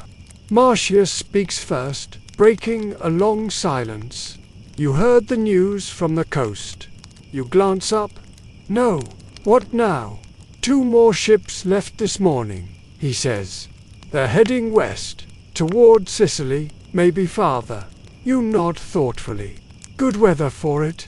For now," he says, his tone cautious. But the sea changes her mind fast. You smile faintly. She always does. He chuckles, tearing his bread.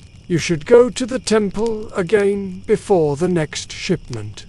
The priest says the goddess favors those who remind her often." You shake your head. If the goddess needs reminding, she's not much of a goddess. Laughter ripples through the group. Even Marcius smiles. "Careful," he says. "The gods might be listening." "Let them," you reply. "They've had plenty of oil from me already." The men laugh again, and for a moment everything feels light. No empire, no tax collectors, no storms. Just men sitting beneath a tree, breaking bread, and joking about gods that may or may not care. You watch them quietly, letting the sound of their laughter mix with the wind. This, you think, is what keeps the world turning. Not trade or conquest, not gold or fear, but this small moments of shared peace in between the noise. When the meal is done, the men return to work, and you walk toward the far edge of the grove, where the land slopes gently toward the sea. From here, you can see the faint glimmer of water in the distance, sunlight dancing on its surface. The horizon looks calm again, as if the storm never was. You squint against the light, searching for any sign of sails. None appear, but the thought of them is enough. You stand there a while, feeling the wind move through your hair, the faint buzz of insects around your ankles. The air is warm now, soft with the scent of ripe fruit and salt. When you return to the courtyard, you find a small figure waiting by the gate, a boy from the village, barefoot, holding a bundle of letters. "For you, merchant," he says, bowing slightly.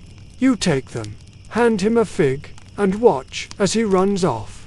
The letters are rough, written on thin parchment, the ink faded. You recognize the first mark immediately. It's from your brother in Corinth, one you haven't heard from in months. You sit on the low wall and unfold the letter. It's short, written in the familiar, hurried script of a man always running late. He writes of markets, of rumors about pirates near Sicily, of a new tax on imported goods. But then, at the end, he adds something else. "I heard your name in the port of Rhodes. They said your oil burns cleanest of all. Thought you'd want to know." You fold the letter carefully, your fingers lingering on the last line.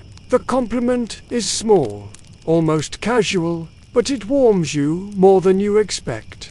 Somewhere far away, strangers are speaking your name.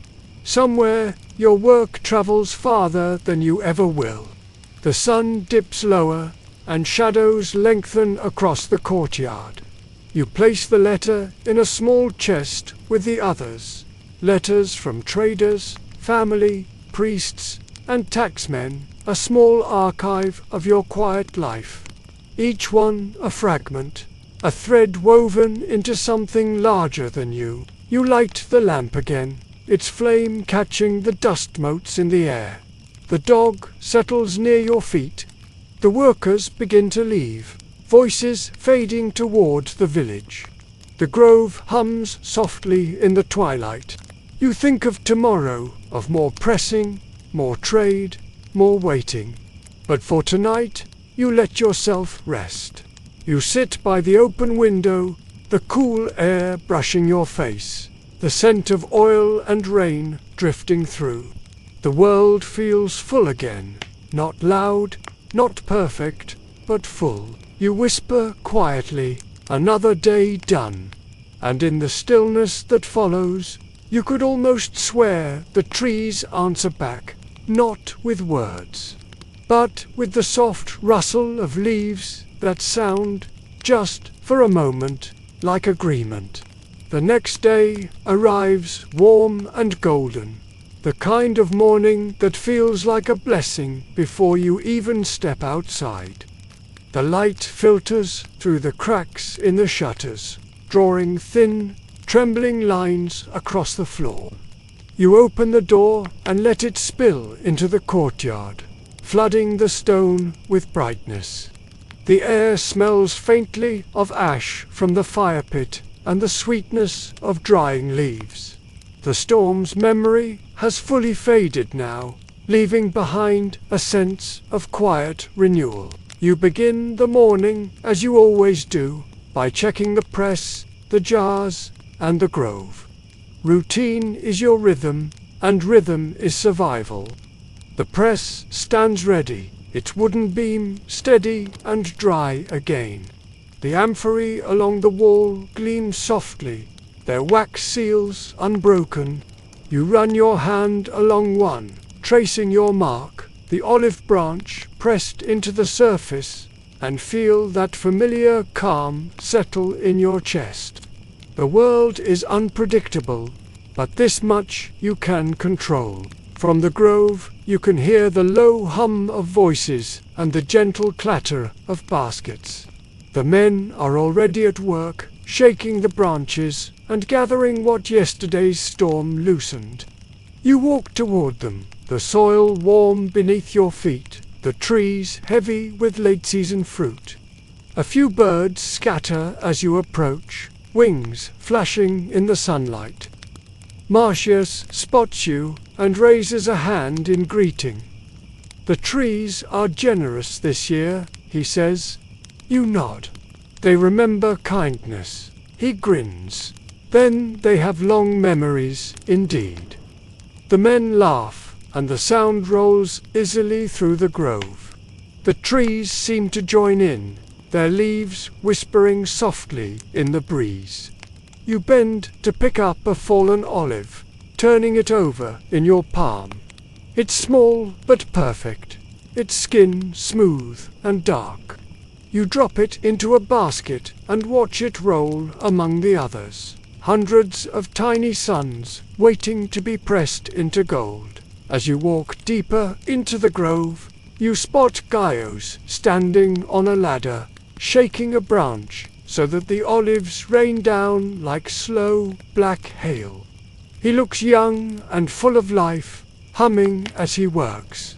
You think, briefly, of yourself at his age, how certain you were that the world would bend if you only worked hard enough. You've learned since then that the world bends for no one, but it does listen to patience. Historians still argue whether ancient groves were managed by slaves or hired workers. In truth, it hardly matters. Labor, in all its forms, has the same rhythm: sweat, ache, and repetition. What changes is how the world chooses to remember it. You have no delusions about that. You know your name will fade, but the oil will outlive you. By mid-morning, the heat begins to rise. The men take shade under the trees, drinking from a shared jug of water. You sit with them, leaning back against a trunk, eyes half closed. The cicadas have begun their droning song, filling the air with lazy noise. You let it wash over you. The grove hums, the earth breathes, and the work goes on. A messenger arrives on the road, another boy from the village, dusty and panting. He bows awkwardly, holding out a sealed letter. You break the wax and unfold it. The writing is hurried but legible. It's from Aydin, the Phoenician trader. The ship reached Crete safely. Your oil sold quickly, at twice its worth. I send this letter to say, keep pressing, friend.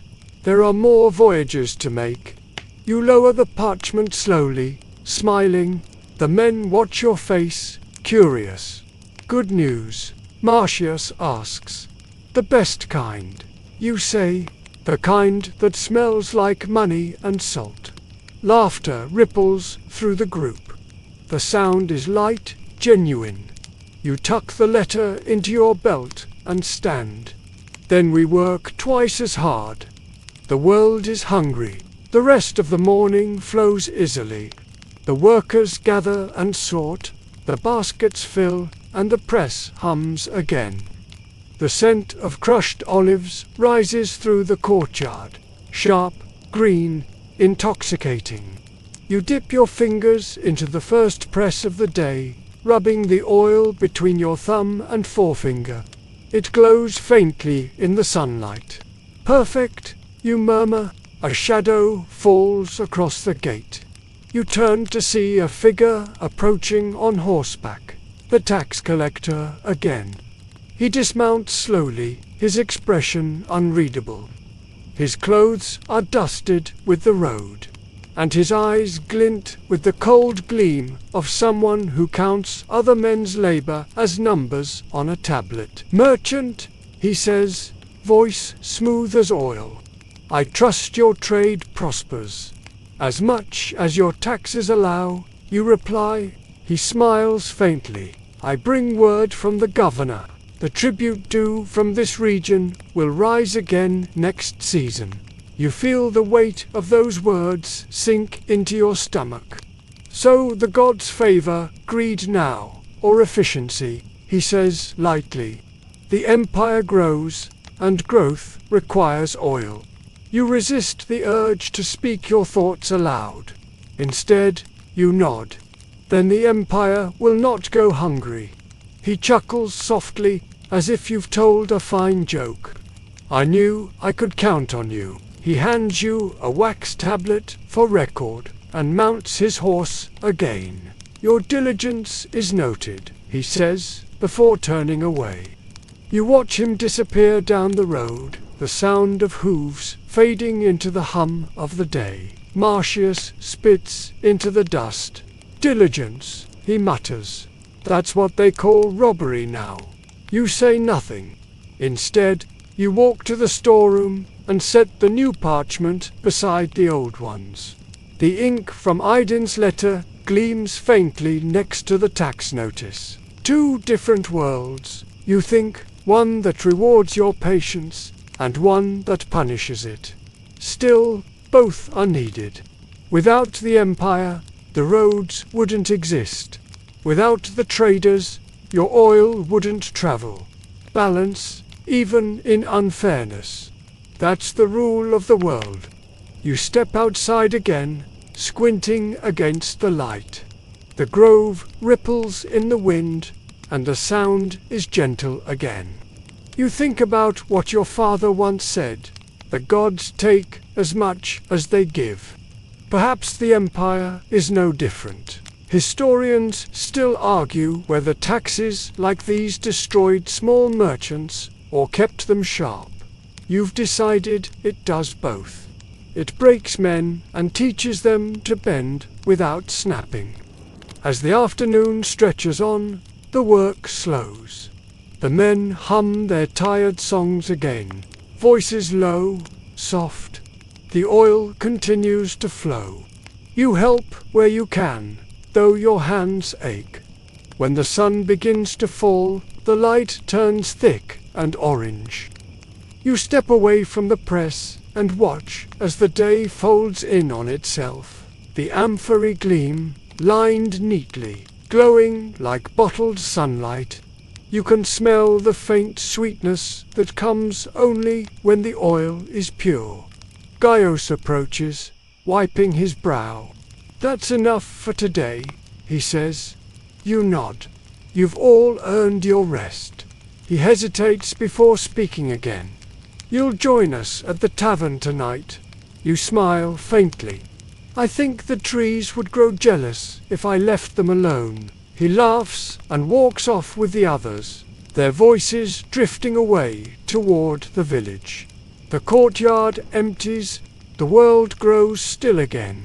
You light the evening lamp, pour a cup of wine, and sit beside the window. The sky outside deepens to violet. You can just hear the distant murmur of waves. Somewhere out there, ships move, carrying your oil farther than your eyes can follow. You close your eyes, listening to the rhythm of it all. The sea, the wind, the groves, the world endlessly turning. You wonder, not for the first time, if you'll ever see those distant ports yourself. But then you remember the press, the trees, the scent of oil that fills your home. You already have everything you were meant to. The lamp flickers, steady and warm. The day fades. The grove hums one last lullaby before sleep. And you sit there in the glow, surrounded by light you made with your own hands. The following day begins in the soft grey before dawn, that moment when the world feels half awake half dreaming. You rise quietly, the dog stirring at your feet, his tail thumping once against the floor before he drifts back to sleep. The air smells faintly of smoke and the sweetness of pressed fruit. A thin mist clings to the grove outside, and beyond that, the first call of birds cracks the silence. You light the lamp, pour water over your face, and step into the courtyard. The stones are cool beneath your bare feet. The press stands still, waiting for the day's labor. You run your hand along the wooden beam, feeling the smoothness where hundreds of hands have worn it down through years of use. For a moment, you imagine the generations before you, each one pressing, sealing, trading, worrying, hoping. The thought feels like a strange kind of comfort, a reminder that you are part of something older than memory. You walk to the edge of the grove. The trees glisten with dew, their leaves pale silver in the dim light. You take a deep breath, inhaling the sharp scent of olive and damp earth. The horizon glows faintly, the sun still hidden but near. You can hear distant sounds from the village, a rooster crowing, a door creaking open, the faint cry of a child. Life beginning its daily repetition. When you return to the courtyard, Marcius is already there, carrying a bundle of reeds. "Couldn't sleep," he says. "Neither could I," you reply. He drops the bundle beside the press. "I kept thinking about what the tax collector said. They'll raise the tribute again next year. It never ends." You nod. "It ends for them only when it ends for us." He grunts. "Then we'd better make sure it doesn't." You smile faintly. "The trees will help with that." The two of you begin preparing the press. The sound of wood and stone fills the air again, slow and rhythmic. Soon, the others arrive, yawning and stretching, carrying baskets of fresh fruit. The courtyard fills with motion, with the familiar murmur of men settling into routine. The world may demand, the empire may take, but the work remains yours. By the time the sun rises, the first olives are crushed. The smell is sharp and green, the air thick with it. The oil drips steadily, pooling in shallow basins, smooth and golden. You watch it for a long time, hypnotized by its quiet perfection. Historians still argue whether merchants like you were craftsmen or capitalists, builders of wealth or keepers of light. You think the answer lies somewhere between the two. You sell oil, yes, but what you truly make is peace. The kind of peace that fills lamps in the dark, feeds the hungry, and softens the hard corners of the world. The morning passes icily. The men talk while they work. Stories of the village, of sons and daughters, of small dreams that keep them tethered. You listen without speaking much. Words are lighter when they belong to others. At midday, you all rest beneath the awning. Bread, cheese, and olives, again. Simple, repetitive, satisfying. The heat presses down, heavy and dry. The sound of cicadas rises, the endless hum of summer returning. Gaius finishes eating first and pulls out a small piece of carved wood from his satchel. It's a crude figure of a ship, rough but recognizable. He turns it in his hands, the grain of the wood catching the light. "Made it last night," he says. "I've never seen a real one up close." You glance at him. "You've never been to the harbor." He shakes his head. "My father forbade it," said. "The sea takes as easily as it gives." You nod slowly. He's not wrong. The sea remembers every man who underestimates her. He looks at the small carving, eyes distant. "Still, I'd like to see it. Just once. You take a sip of wine. You will. The world has a way of pulling men toward what they fear. He laughs softly. Then I'll stay afraid a little longer. Marcius leans back, eyes half closed. The young always want what's far. The old know what's near is enough. Near is safe, you say quietly, but safe doesn't last. The men fall silent for a while, chewing slowly, listening to the drone of the insects. The heat thickens until even breathing feels like labor. You finish your meal, wipe your hands, and rise. Back to it, you say. The men groan but obey. The rest of the afternoon moves like honey, slow, sticky, and golden. The oil flows steadily from the press, and the jars fill one by one. You dip your fingers into a basin, letting the liquid roll down your skin. The smell is heavy but beautiful. Every drop feels like the world condensed light. Patience, labor, faith.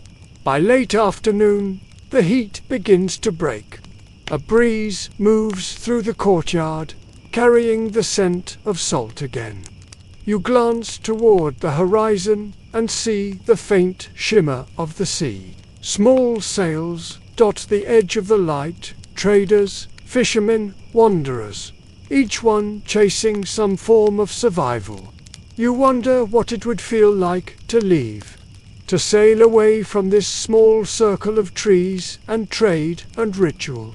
To see cities that burn brighter than this lamplit village. To taste food seasoned with spices you cannot name. The thought stirs something restless in you, but when you turn back toward the grove, the restlessness fades. The trees stand still, their branches moving in quiet rhythm with the wind.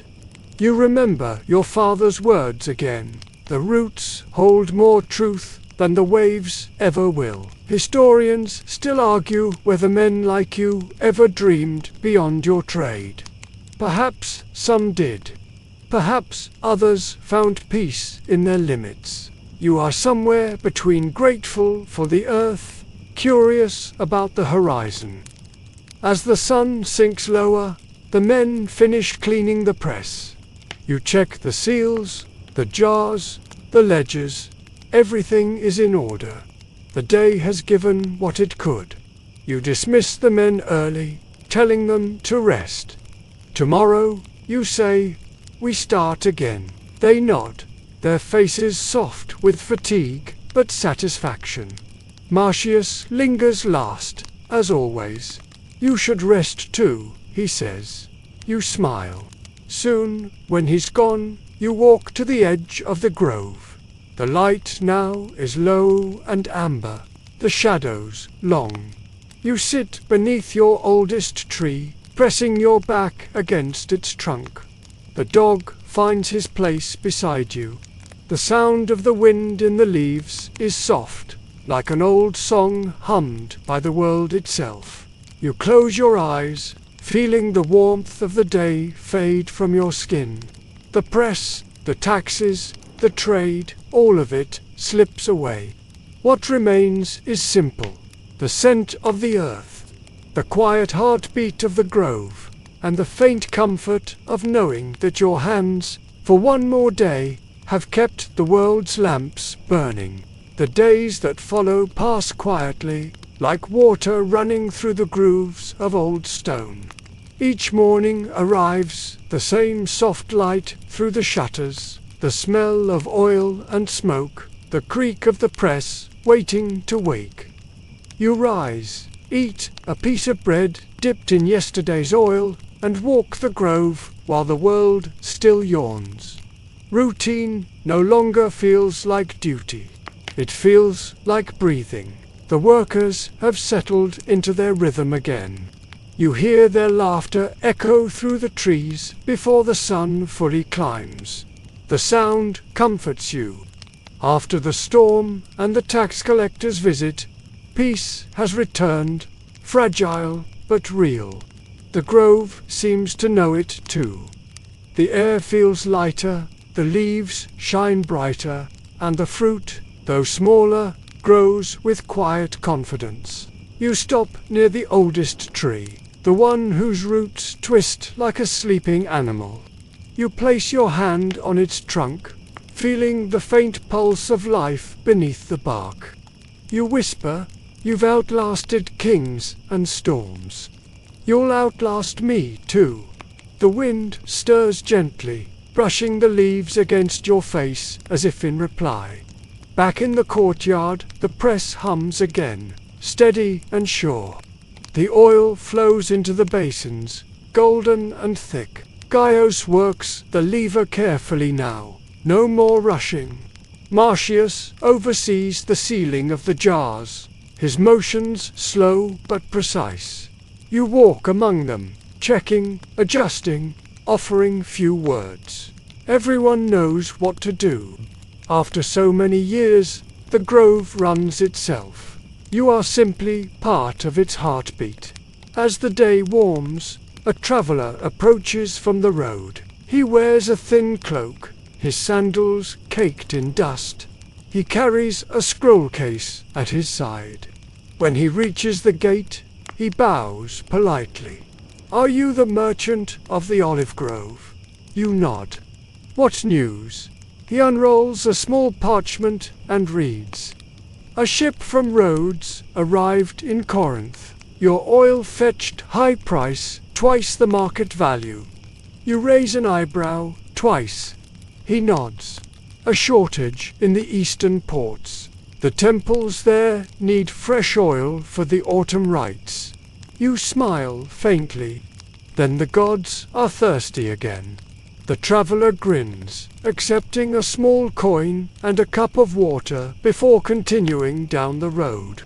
You watch him go, his figure shrinking against the horizon.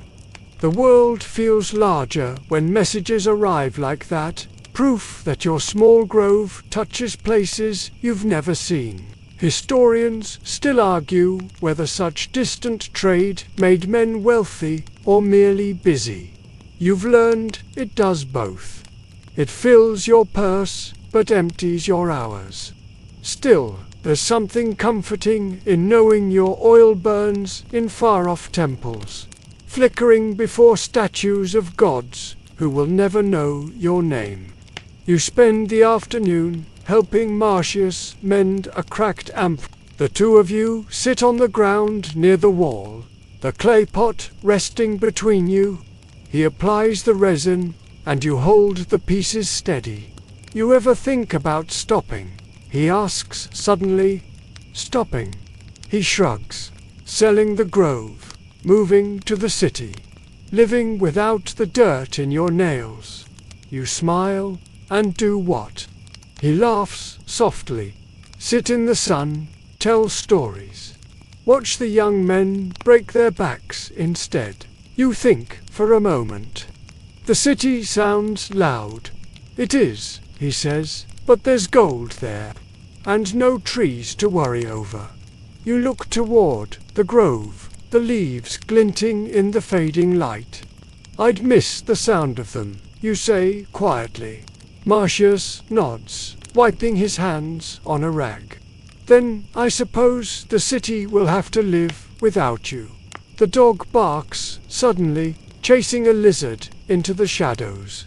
The sound makes both of you laugh. The moment breaks the heaviness, and you go back to sealing the jar, pressing the wax firmly into the seam.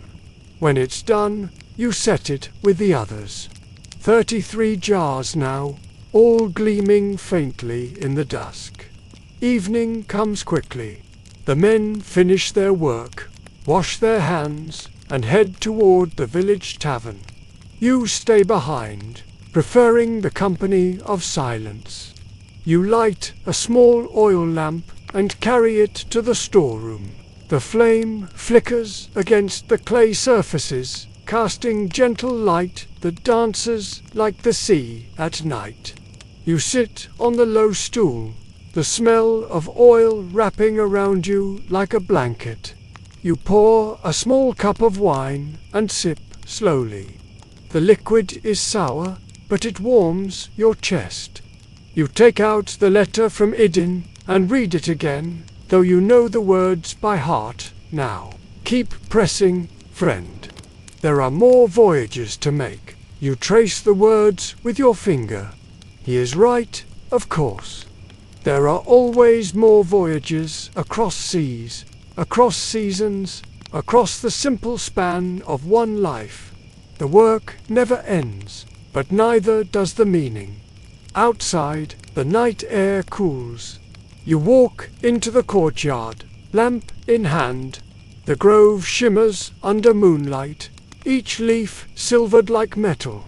You stand at the edge, listening to the rustle of branches. The world feels vast and small, all at once, 1,000 lives unfolding beyond the trees. And yet, all that matters is here. Light, patience, rhythm. You remember something your father said years ago, one evening much like this. The olive tree teaches us the slow miracle. It gives fruit only when you've stopped waiting for it. You didn't understand then, but you do now. The best rewards arrive only after you've forgotten to look for them. Historians still argue whether ancient farmers truly found peace in their work or simply endured it. You smile at the thought. Maybe endurance and peace are the same thing, only seen from different distances. You pour a few drops of oil into the lamp, watching the flame strengthen. The light glows warm against your hands. You whisper softly, "For my father," then set it near the oldest tree. The flame bends slightly in the wind but doesn't go out. The dog lies down near your feet. Crickets sing in the dark. The grove breathes slow and deep, the air thick with the scent of fruit and soil. You sit beside the lamp, eyes half closed. The light dances across your face, gentle and golden. You think of everything that's past: storms, taxes, trade, laughter, loss, and realize how little of it truly matters when compared to this. The simple act of making something that lasts. The sea may take your ships. The empire may take its tribute. But the light remains stubborn, soft, and eternal. And as you sit there, watching the flame steady itself against the wind, you feel the rarest kind of wealth. The kind that needs no counting, no keeping, no empire at all. Dawn returns with a soft quietness that feels like a held breath.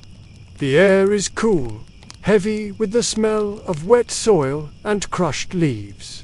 You wake before the others. As always, the habit of years etched deeper than sleep itself. The sky outside the window is pale and soft, the first hint of pink sliding across the horizon. You rise, dress slowly, and push open the door. The hinges creak like old bones. The grove greets you in stillness. Each tree stands like a patient friend waiting for acknowledgement.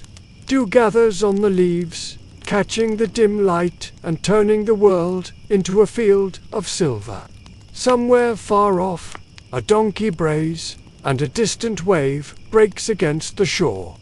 The sea and the grove breathe in rhythm now. You walk the narrow path between the trees, your sandals brushing against fallen olives. The sound is soft, rhythmic, like a heartbeat. You stop near the oldest tree and rest your hand against its bark.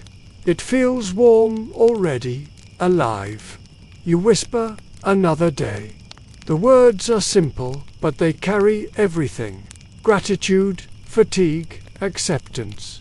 The dog trots beside you, his tail swishing lazily. He sniffs the ground, then looks up at you as if to ask what happens next. You smile faintly. "Work," you say, though he needs no answer. Back in the courtyard, The workers begin to arrive, one by one. Gaius hums softly, carrying a basket. Marcius stretches his shoulders and mutters about his knees. The others follow, faces lined with years, hands already stained green from yesterday's labor.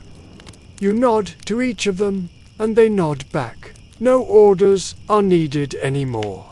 Everyone knows what must be done. The press begins its slow turning, the wooden beam groaning like an old friend waking. The oil seeps out, steady and golden. The smell fills the air again, sharp, earthy, alive. You close your eyes and let it sink into you. This scent, this sound, this motion, it has shaped your life more than any choice you ever made. Historians still argue whether tradesmen like you were free or bound by their craft. You've never understood the question. Freedom, to you, isn't the absence of labor. It's the peace that comes from doing what you understand. You know this press better than your own reflection. You trust it. You trust the earth beneath it. The men work quietly, their rhythm as familiar as breathing. Every few moments, someone mutters a joke or hums a tune. The oil flows, thick and unbroken. You move among them, checking seals, adjusting ropes, pausing now and then to lift a jar to the light. Each one catches the sun differently, gold, amber, green. No two jars are ever the same, though the grove gives them all life. By midday, the air turns warm. The men stop for food, bread, figs, water. You sit under the awning with them, watching the dust drift in sunbeams. The dog lies stretched on his side, tongue lolling. Marcius breaks a fig and says, "You remember when the first storm of the year took half our crop? We thought we'd lose the grove." You nod, smiling faintly. "And we almost did. But we didn't," he says. "You said patience grows faster than trees." You chuckle. "That sounds wiser than I remember being." He laughs. "You were wiser when you had less to lose." You look toward the grove again. The trees shimmer under the midday light. "Maybe," you say softly, "or maybe I've just learned how to listen." The meal ends. The men return to work, slower now, steady and unhurried. You stay seated a while longer, watching them. You realize how easily the day could continue like this forever, each moment folding into the next, each year indistinguishable from the last. And somehow, the thought brings comfort rather than dread. Later, a boy from the village arrives with another letter, this one without a seal. You unfold it and recognize Aydin's handwriting immediately. The sea remains calm. We sail again next week, this time toward Egypt. If the gods allow, your oil will light the lamps of Alexandria. You read the line twice. Alexandria, the great city by the Nile, where scholars write and kings pretend to be gods. You imagine your oil burning there, in temples, in homes, in quiet corners where someone sits as you do now, watching its gentle light. The thought humbles you. Historians still argue whether traders like you understood how far their goods traveled. You think it's better not to know too much. The mystery makes it sacred. The afternoon drifts slowly toward evening. The last jars are sealed, the last basin emptied. The press creaks one final time before falling silent. The workers clean the tools and stack the baskets. When it's done, you thank them and send them home early. Marcius lingers as always. "The ship sails soon," he says. "You'll send oil again." You nod. A few jars, enough to keep the light traveling. He grins. You and your light, you shrug. It's the only thing we make that survives the night. He nods, pats your shoulder, and leaves. When the courtyard is empty, you sit on the low wall, the sun lowering behind the hills. The grove is quiet again, the air warm and golden. You light one of the small lamps and place it beside you. Its flame wavers in the breeze, but holds steady. You think of your father, of the men who taught you the trade, of all the hands that pressed and sealed before yours. You think of Aydin sailing across the sea, the jars clinking in the hold. You think of cities you'll never see, of lamps you'll never light yourself. And yet, in a way, you already have. The sun slips away. The grove darkens, its silver leaves turning black. The lamp's glow deepens, painting your face in gold. You whisper softly to the night, "It's enough." You stay like that until the stars appear countless, patient, familiar. The wind shifts, bringing the faintest scent of salt. The sea breathes in the distance. The grove hums around you. Everything feels both endless and still. You reach down to scratch the dog's head. He looks up once, then rests again. You lean back, your eyes half closed, the sound of the trees blending with the rhythm of your breath. The world doesn't need to be larger than this. Your oil burns in temples, on ships, in homes. Your trees keep growing. Your name will fade, but your light will not. And in that truth there is peace. The night settles deeper now, slow and soft. The last lamp burns beside you, its flame bending slightly in the wind, whispering to the dark. The grove no longer moves. The air itself seems to rest. The trees stand still, their roots deep, their shadows long. Every sound has gentled. The far murmur of the sea, the quiet sigh of leaves, the faint rhythm of your own breathing. You take another breath, slow and full, letting the weight of the day slip from your shoulders. The scent of oil lingers, earthy, warm, timeless. You close your eyes and feel it in your palms, that faint memory of light. The dog stirs beside you, curling closer, his warmth steady against the cooling air. Somewhere out beyond the hills, a ship moves through the night. You imagine the jars in its hold, safe, glowing faintly in the lamplight. The sea carries them as the trees carry you, patiently, endlessly. You think of those distant cities, those unseen faces who will light their rooms with the oil you've made. You hope they find the same quiet that fills you now. The lamp's flame wavers again, smaller now, its light sinking low. You let it dim without fear. Darkness doesn't threaten you anymore. It only reminds you that light has done its work. You exhale slowly, deeply, one last time. The grove hums faintly in the distance, and the night folds around you like soft cloth. The stars shimmer overhead, countless and calm. And as the world drifts toward silence, you whisper, almost to yourself, "Let it rest." The flame flickers once more, then steadies, holding its place against the dark.